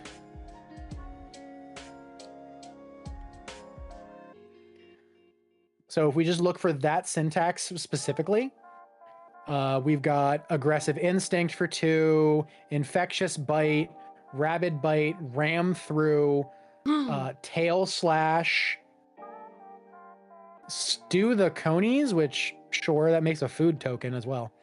Windswift Slice. These are all good effects. And there's also Hunter's Talent, which is an enchantment and can turn into a card draw later on. Essentially, at the level 3, it's a Garruk's Uprising sort of effect. I'm kind of a big fan, though, currently, to not have to include too many extra effects of Vivian of the Arkbow for this. Because it's a Planeswalker, which means immediately everybody goes, oh god, right off the bat. Because Planeswalkers scare people. Planeswalkers are weirdly intimidating. I don't know why. They're just mini players. It's fine. But her +2 lets you put 2/+1/+1 we are counters on target creature. Brewing.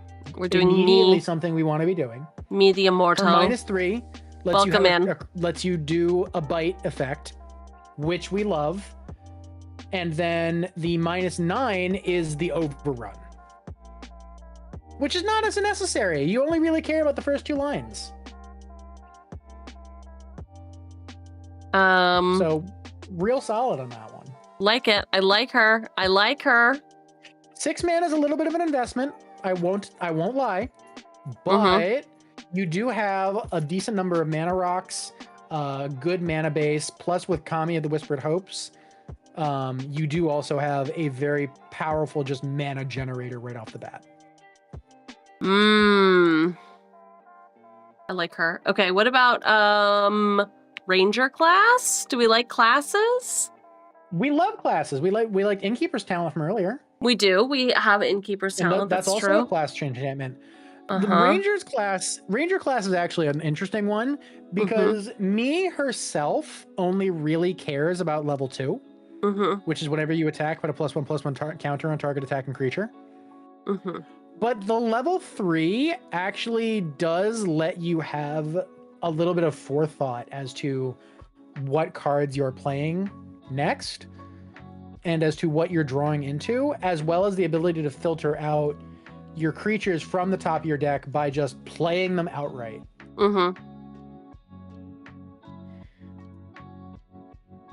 So I honestly think that's probably not a terrible idea to, even if you're only running it for the 4 mana, whenever you attack, put counters on it. That's already a good pick. Adding in that level 3, if you're really wanting to play around with looking at the top of your deck and making sure that everything's kosher, and or getting creatures out on the field earlier than they normally would, then great. Now it's a great card.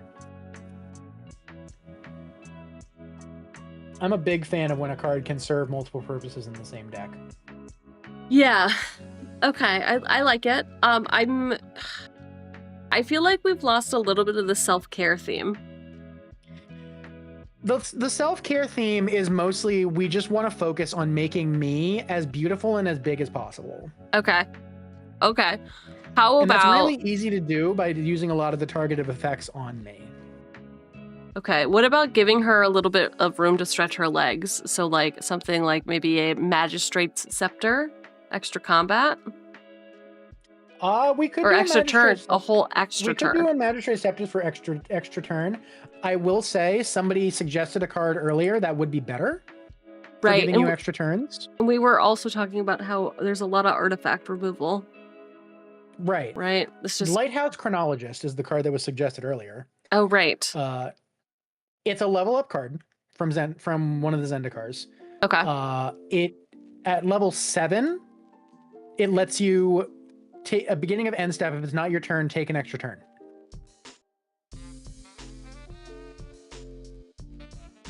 But now, granted, normally this is 2 mana to play it and then 7 mana to get there. But when you're proliferating, oh right, because it's a counter. 2 mana to play it, 1 mana to put a counter on it. Interesting. And then I'm just gonna do a bunch of stuff and put a bunch of level counters on it, and oh hey, now I'm taking a bunch of turns. Okay, so here's the deal. This is saying that on an opponent, so it's my turn, I finish my turn. It's the next player's turn. They take their turn. They finish their turn, you take a turn. And now I take a turn, so I'm just... Yep. Okay. You're taking a turn in between everybody's turn. I like it. I'm sold. And now, if we want to give me more room to stretch her legs, there are plenty of ways to do that. Obviously, we can go with like very, very basic, like extra combat stuff. A fun way to do it is if you're doing stuff that is just temporary combat tricks. Say for example, we already have a bunch of ways to give me trample, right? We're doing that a couple different ways in here. Now, what if we also gave me double strike for a turn? Ooh. 3 mana instant, Uncaged Fury is one I use. Okay. But there's other better ways to do it. Yeah, and I guess here's the problem that I have with double strike on a beefy commander. That is one-shotting, and I guess it depends on how you play the deck, not just how you brew the deck. But to me, that's like... day, I love the philosophy of I don't want to one-shot anybody out of the game. Right? I'm a big fan of games taking upwards of like 10 turns. Everybody gets to do the thing. We all have a good time. But at some point, somebody's got to win. Yeah, game has got to end. Somebody's got to win. We got to start taking out players. And sometimes the only way to take somebody out is just by absolutely driving them into the ground. Because they've just built up such a presence that it's like either I kill you in one shot with commander damage or I never kill you. Yeah. Interesting. Okay, what was that card again? Uncaged Fury. It's literally here. It's literally right in front of me. You can tell I'm getting a little tired. That's totally okay. Lolhi, I think we want to stay away from adding too many more creatures because again, we want to suffer. We want to have some me time. We want to enjoy ourselves. We don't want to be worrying about what everybody else is doing. Yeah, we don't want to be bothered by the peons. Exactly. Interesting. Exactly. Okay, so should we give her any more accessories? We're doing self-care. We can give her some more accessories if you want. Obviously there's stuff like Bloodforged Battle Axe is a really easy one to throw in there, because if she hits people with her axe, she makes more axes.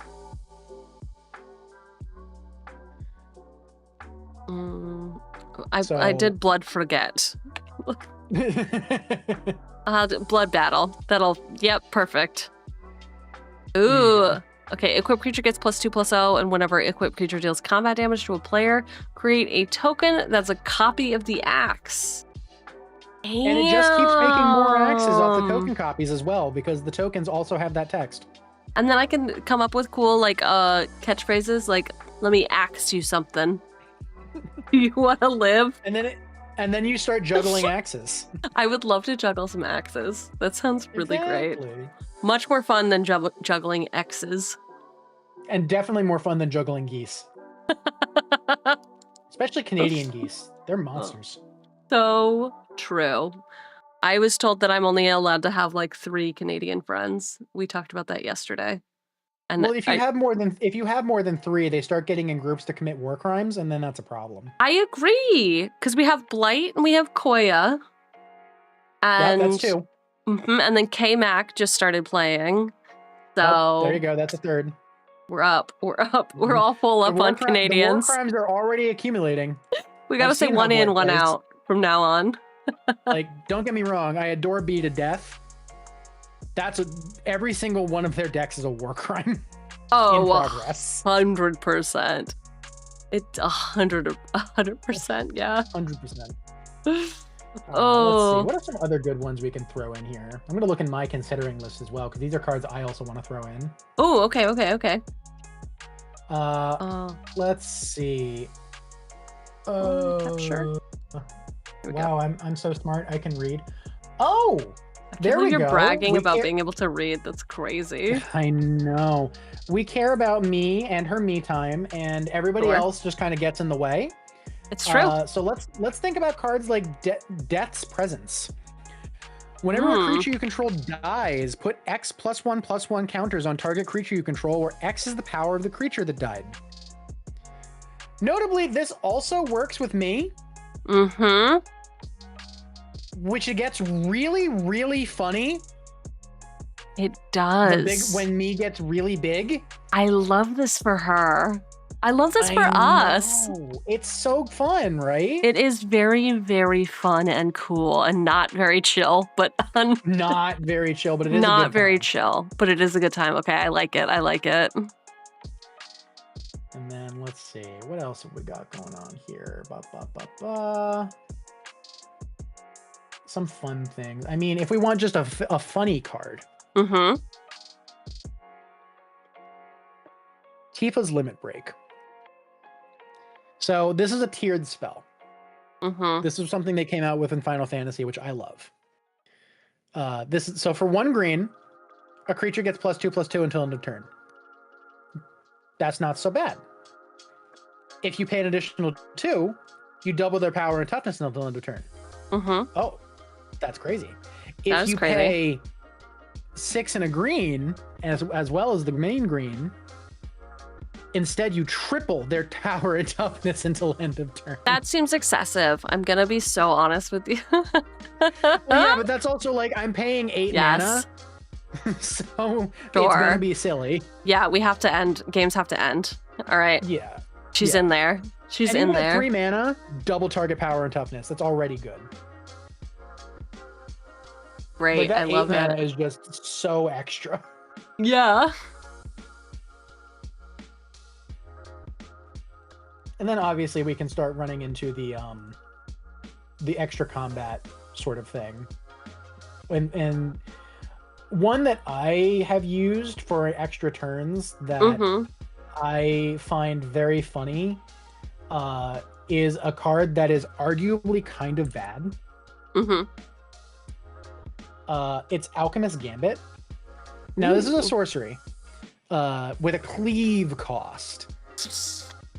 So if you pay the cleave cost, it is 4 blue, red. And if you don't, it's 1 red. And if it just said initially, it says take an extra turn. During that turn, damage can't be prevented. Ooh. So that stops anybody from fogging your commander immediately right off the bat. Now, if you don't pay the cleave cost at the beginning of that turn's end step, you lose the game. But that's irrelevant if it's like you're just murdering somebody. Sure. On that turn. And I honestly, this would be a very satisfying conclusion if I were to die from this. Oh yeah, no, 100%. I have 100% done the petty play of going all in on an Alchemist Gambit and just beating somebody to death over 2 turns, and then signing myself out of the game essentially. Yes. Ooh, okay. I like it.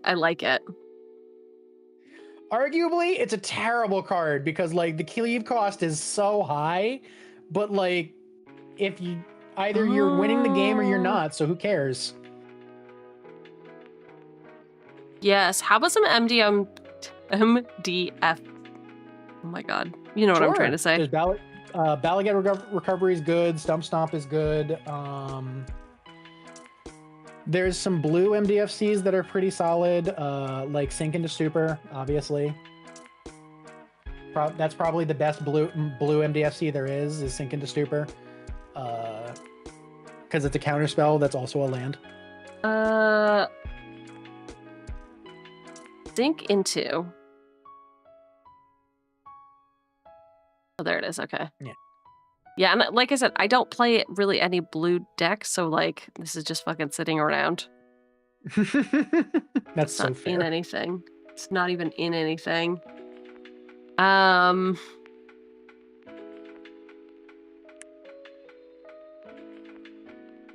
All right. Then for green, they've mentioned, I think, Balaget Recovery, Bridgeworks Battle, and Stump Stomp. I don't know if Bridgeworks Battle is necessary, but Balaget Recovery is just a generically good MDFC. So I added. Yep. I added the 3 that we talked about, and not the Bridgework Battle. We are at currently 100 card even. Ooh, and we're probably a little high on our land count because of the MDFCs. We are, yeah, we're at 42 now. You can always drop the number of like basic land lands you're including when you run MDFCs. So let's look at where we're at. We've got your commander, obviously, a planeswalker, 13 creatures, so we're about the same creature-wise, and your creatures are arguably like stronger selections for what you're trying to do here, so this is good. Then we've got the sorcery section. You've got Stump Stomp, Rabid Bite, Prey Upon, Nature's Lore, Bushwhack, Balaget, and Alchemist Gambit. So that's solid. Then for instance, we've got removal, counterspell, ability counters, as well as an untap, which is nice. Protection and card draw, protection. Counterspell, MDFC, removal, protection, counterspell, combat trick, which is pretty solid. Hello, Zach. We talked about Evigan Oddity earlier. We excluded it for this particular strategy that we were trying to do. Equipment, which is also a protection piece. Mana Rock, additional counter force. Damage force multiplier, as well as a trample source, which is always nice. Mana Rock, Mana Soul Ring, and protection piece in the Swiftfoot Boots, which is good. Again, we're still good so far. So then we've got All Will Be One, which is going to be a huge piece for direct damage. We love that. Branching Evolution is good. Death Presence is good. Doubling Season, Fight Rigging, Hardened Scales is good. Inexorable Tide for proliferation, which works with Tekethal. Innkeeper's Talent is good. Melt Striders, Rangers class. Yeah, so far we are very solid in where we're at. At this point, we now look back, do a once over, and we go, okay, now that we're realizing the vision of the deck, what cards did we add earlier that maybe we can cut for something better in the slot? So people keep mentioning the Crystalline Giant in chat, and there is a valid argument for removing the Champion of Dasan and putting in the Crystalline Giant. Specifically because you're also running counter manipulation cards like Goldberry's Daughter, which lets you take the ability counters that Crystalline Giant is putting on itself and move them onto me, so that me gets to keep them kind of like forever. Right. And it basically has all of the evergreen keywords as counters. So you got your flying, for the ones that me doesn't have, you got your flying, death touch, hexproof, lifelink, reach, and trample. Plus it also doubles up for extra ones of the ones me already has, because it also has first strike, vigilance, menace.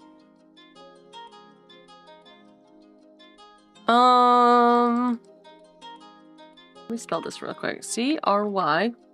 Oh, you scrolled. Yeah, I scrolled for 2 seconds just to look at the pricing to see if you were putting this in considering. Yeah, is this double L or just one L? Yes, it is double L. Okay. There it is. Okay, cool. 59 cents? Come on. Come on. That's why I always scroll to check the price to be like, is it expensive? No? Okay, cool. Great. Okay.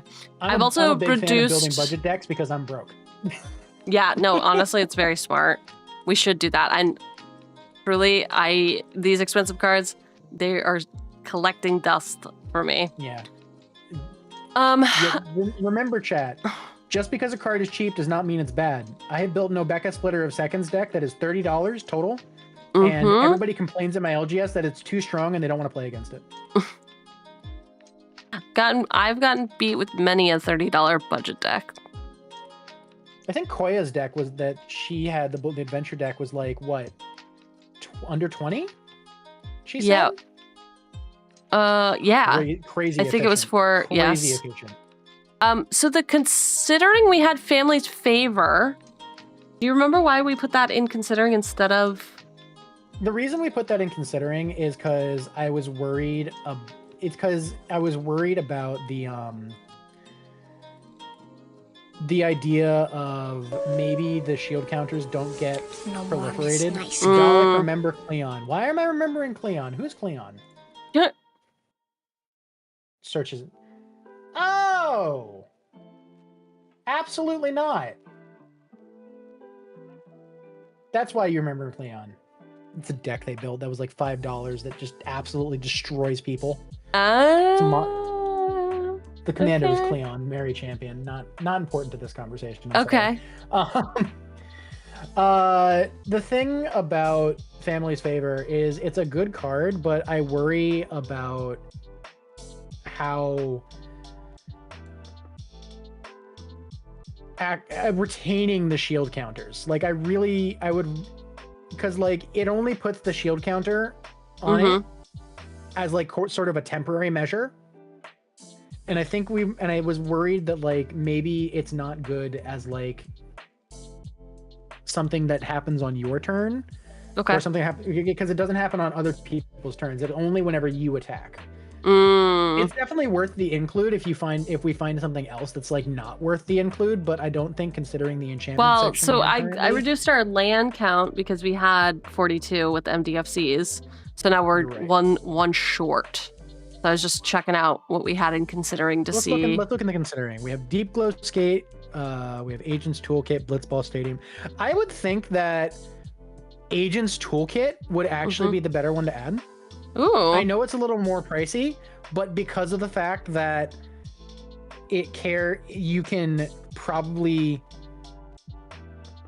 make it happen a little better. The thing is like the difference between Family Favor and Agent's Toolkit is Agent's Toolkit has some versatility to it. Because it has more than just the shield counters, but it does also require creatures to be entering. So it's like if you're not creating creature tokens, you don't have a lot of creatures initially. Okay. On the other hand, Family's Favor only cares about things that happen when you attack. And the shield counter immediately gets removed when it deals combat damage to a player. Which, if you're giving me Trample, considering how big Me's going to get, she's always going to have the ability to do combat damage to a player.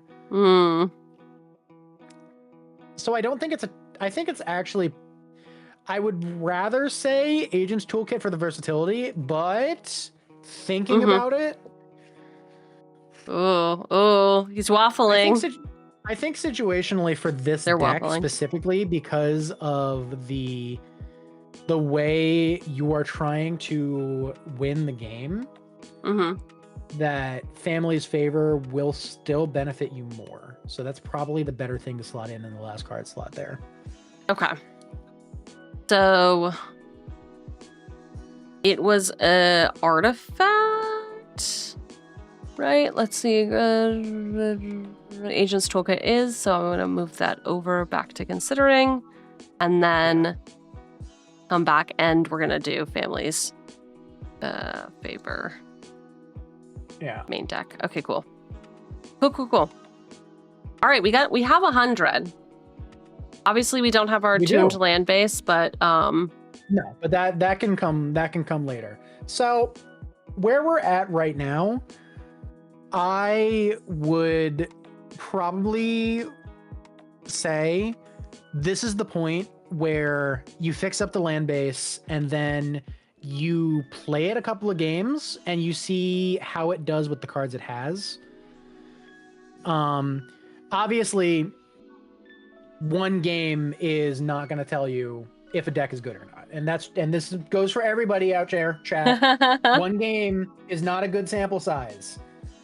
Truly. This is probably like, take the time to actually get out there and like play this, like between 5 to 7 games with it.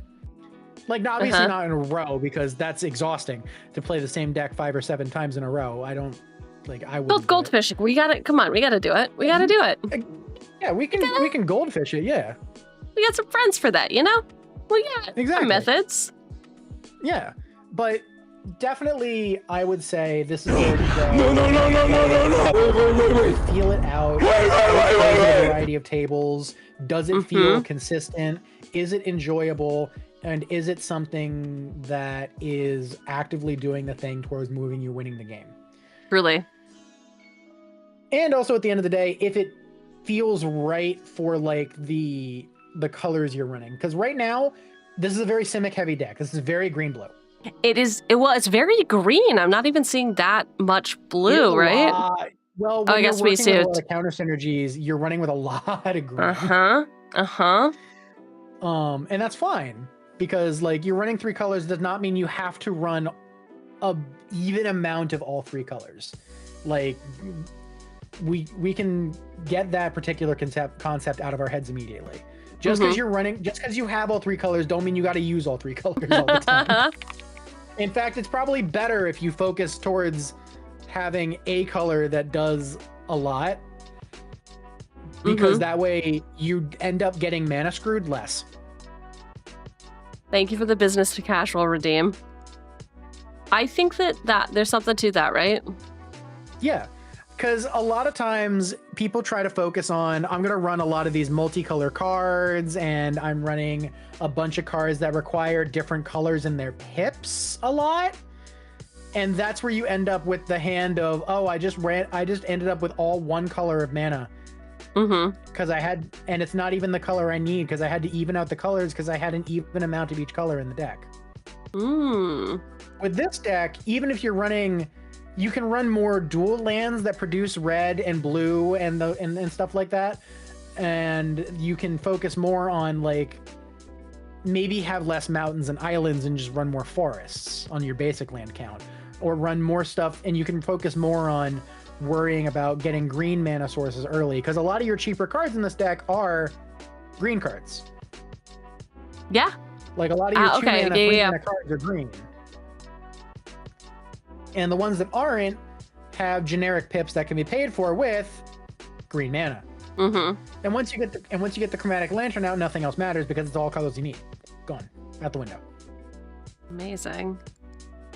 Okay, my next steps are, I'm going to goldfish it, then I'm going to play test it, then I'm going to make tweaks and tunes, and then build it in paper. It's going to be... I love this. You're going to have to sit on the other side of the table with this, and you're going to be like, shouldn't have helped her with that. I'll see you pull out the Me the Immortal, and I'll be like, shit. Fuck. Uh-oh. Like, shit, I knew this day was coming. It's too soon. Wait, hold on. But now you know what to kill on sight. Except I don't want to, because then you don't have any fun. I have fun no matter what. Let's be honest. It's just me and my wine. A fine wine. A fine wine. I wanted to go to Disney World. You know, a fine wine. A fine wine. I'd love having a wine with an H, obviously. Exactly. Well, I'm getting sleepy, and I unfortunately have to have business meetings for business reasons in the morning. Fair. Yeah. Are you gonna keep hanging out? I know I do. Are you gonna keep hanging out? I've been sick the last couple of days, so honestly, probably not. I'm probably gonna raid out as well. Okay, cool. Do we want to do a shared raid to somebody? Yeah. Do you want to pick it? Hold on. Let me see We're who's always on. we're always down to meet Wait, new friends. I was gonna say we can do new friends. Or we could do old friend. Miz is playing, it looks like. Is Miz playing right now? I don't see him online. Is he just down the list? Oh no. I don't know. He's at the top of my list. Let me refresh my raid list here so I can get a fresh list of who's actually online, because that happens a lot.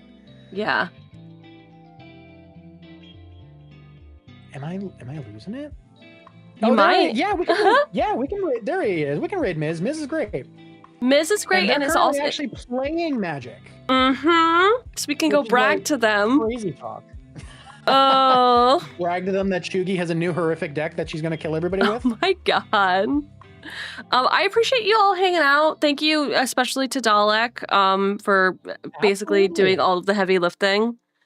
And thank you to everybody everybody in both chats for being such wonderful, talkative people who had lots of suggestions. Even if we didn't see all of them, your opinion is greatly valued. It's here true. The company. Oh my god. How dare you, first of all. Well, I was gonna say, like, all their opinions are your intellectual property, right? True. True. What do you want the raid message to be? Fuck you. Konda, brother. Konda. Hey, Konda, thanks for the raid, man. I knew it. That's such awkward timing. Hi, Konda. I hope you had fun with your shit. With your shit. Yeah. We're actually gonna raid out into we were Miz. Actually just about to raid out into Miz. Yeah. Yes. I don't have any thoughts. Do you? Do you have a thought for the raid message? I don't. I just got distracted. I know. Honestly, me too. Me too. I'm always distracted. It's the property of Squirrel? Yes. Oh my gosh. All right, let's go. Let's go. Let's just do it. Let's just do it. Like, what's the worst that's gonna happen? No raid message. Let's just say, yeah, let's just say what's up. Just to say hi. Yeah, right, well, thank you so much for doing this with me, Cheugy. I had so much fun. Yes, so much fun. We got to hang out. We got to see the raiders. We got to have fun. Yeah. We'll carry it on. We'll just type misplay in the chat for everyone. Sounds good. Misplay raid. I'll see you over there, dude. Thanks for hanging out. Good. You too. You have a great rest of your night. All right, bye. I hung up on Dalek. I did. I hung up. Anyway, how's everyone doing? I'm gonna hide Dalek down there. I'm gonna hide Dalek down there, and then I will move myself. Yeah, so we built a deck today. It was very fun. Thanks for hanging out.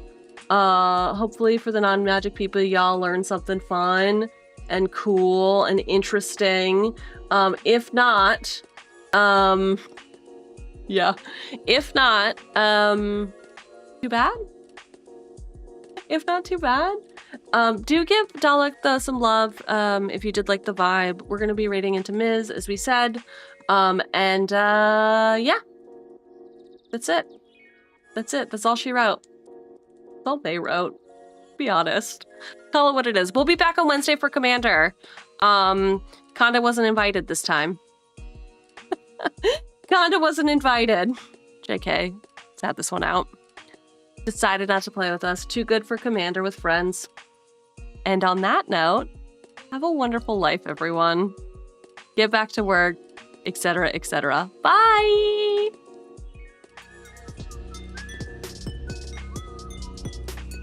We did it! Whee! Okay, goodbye for real.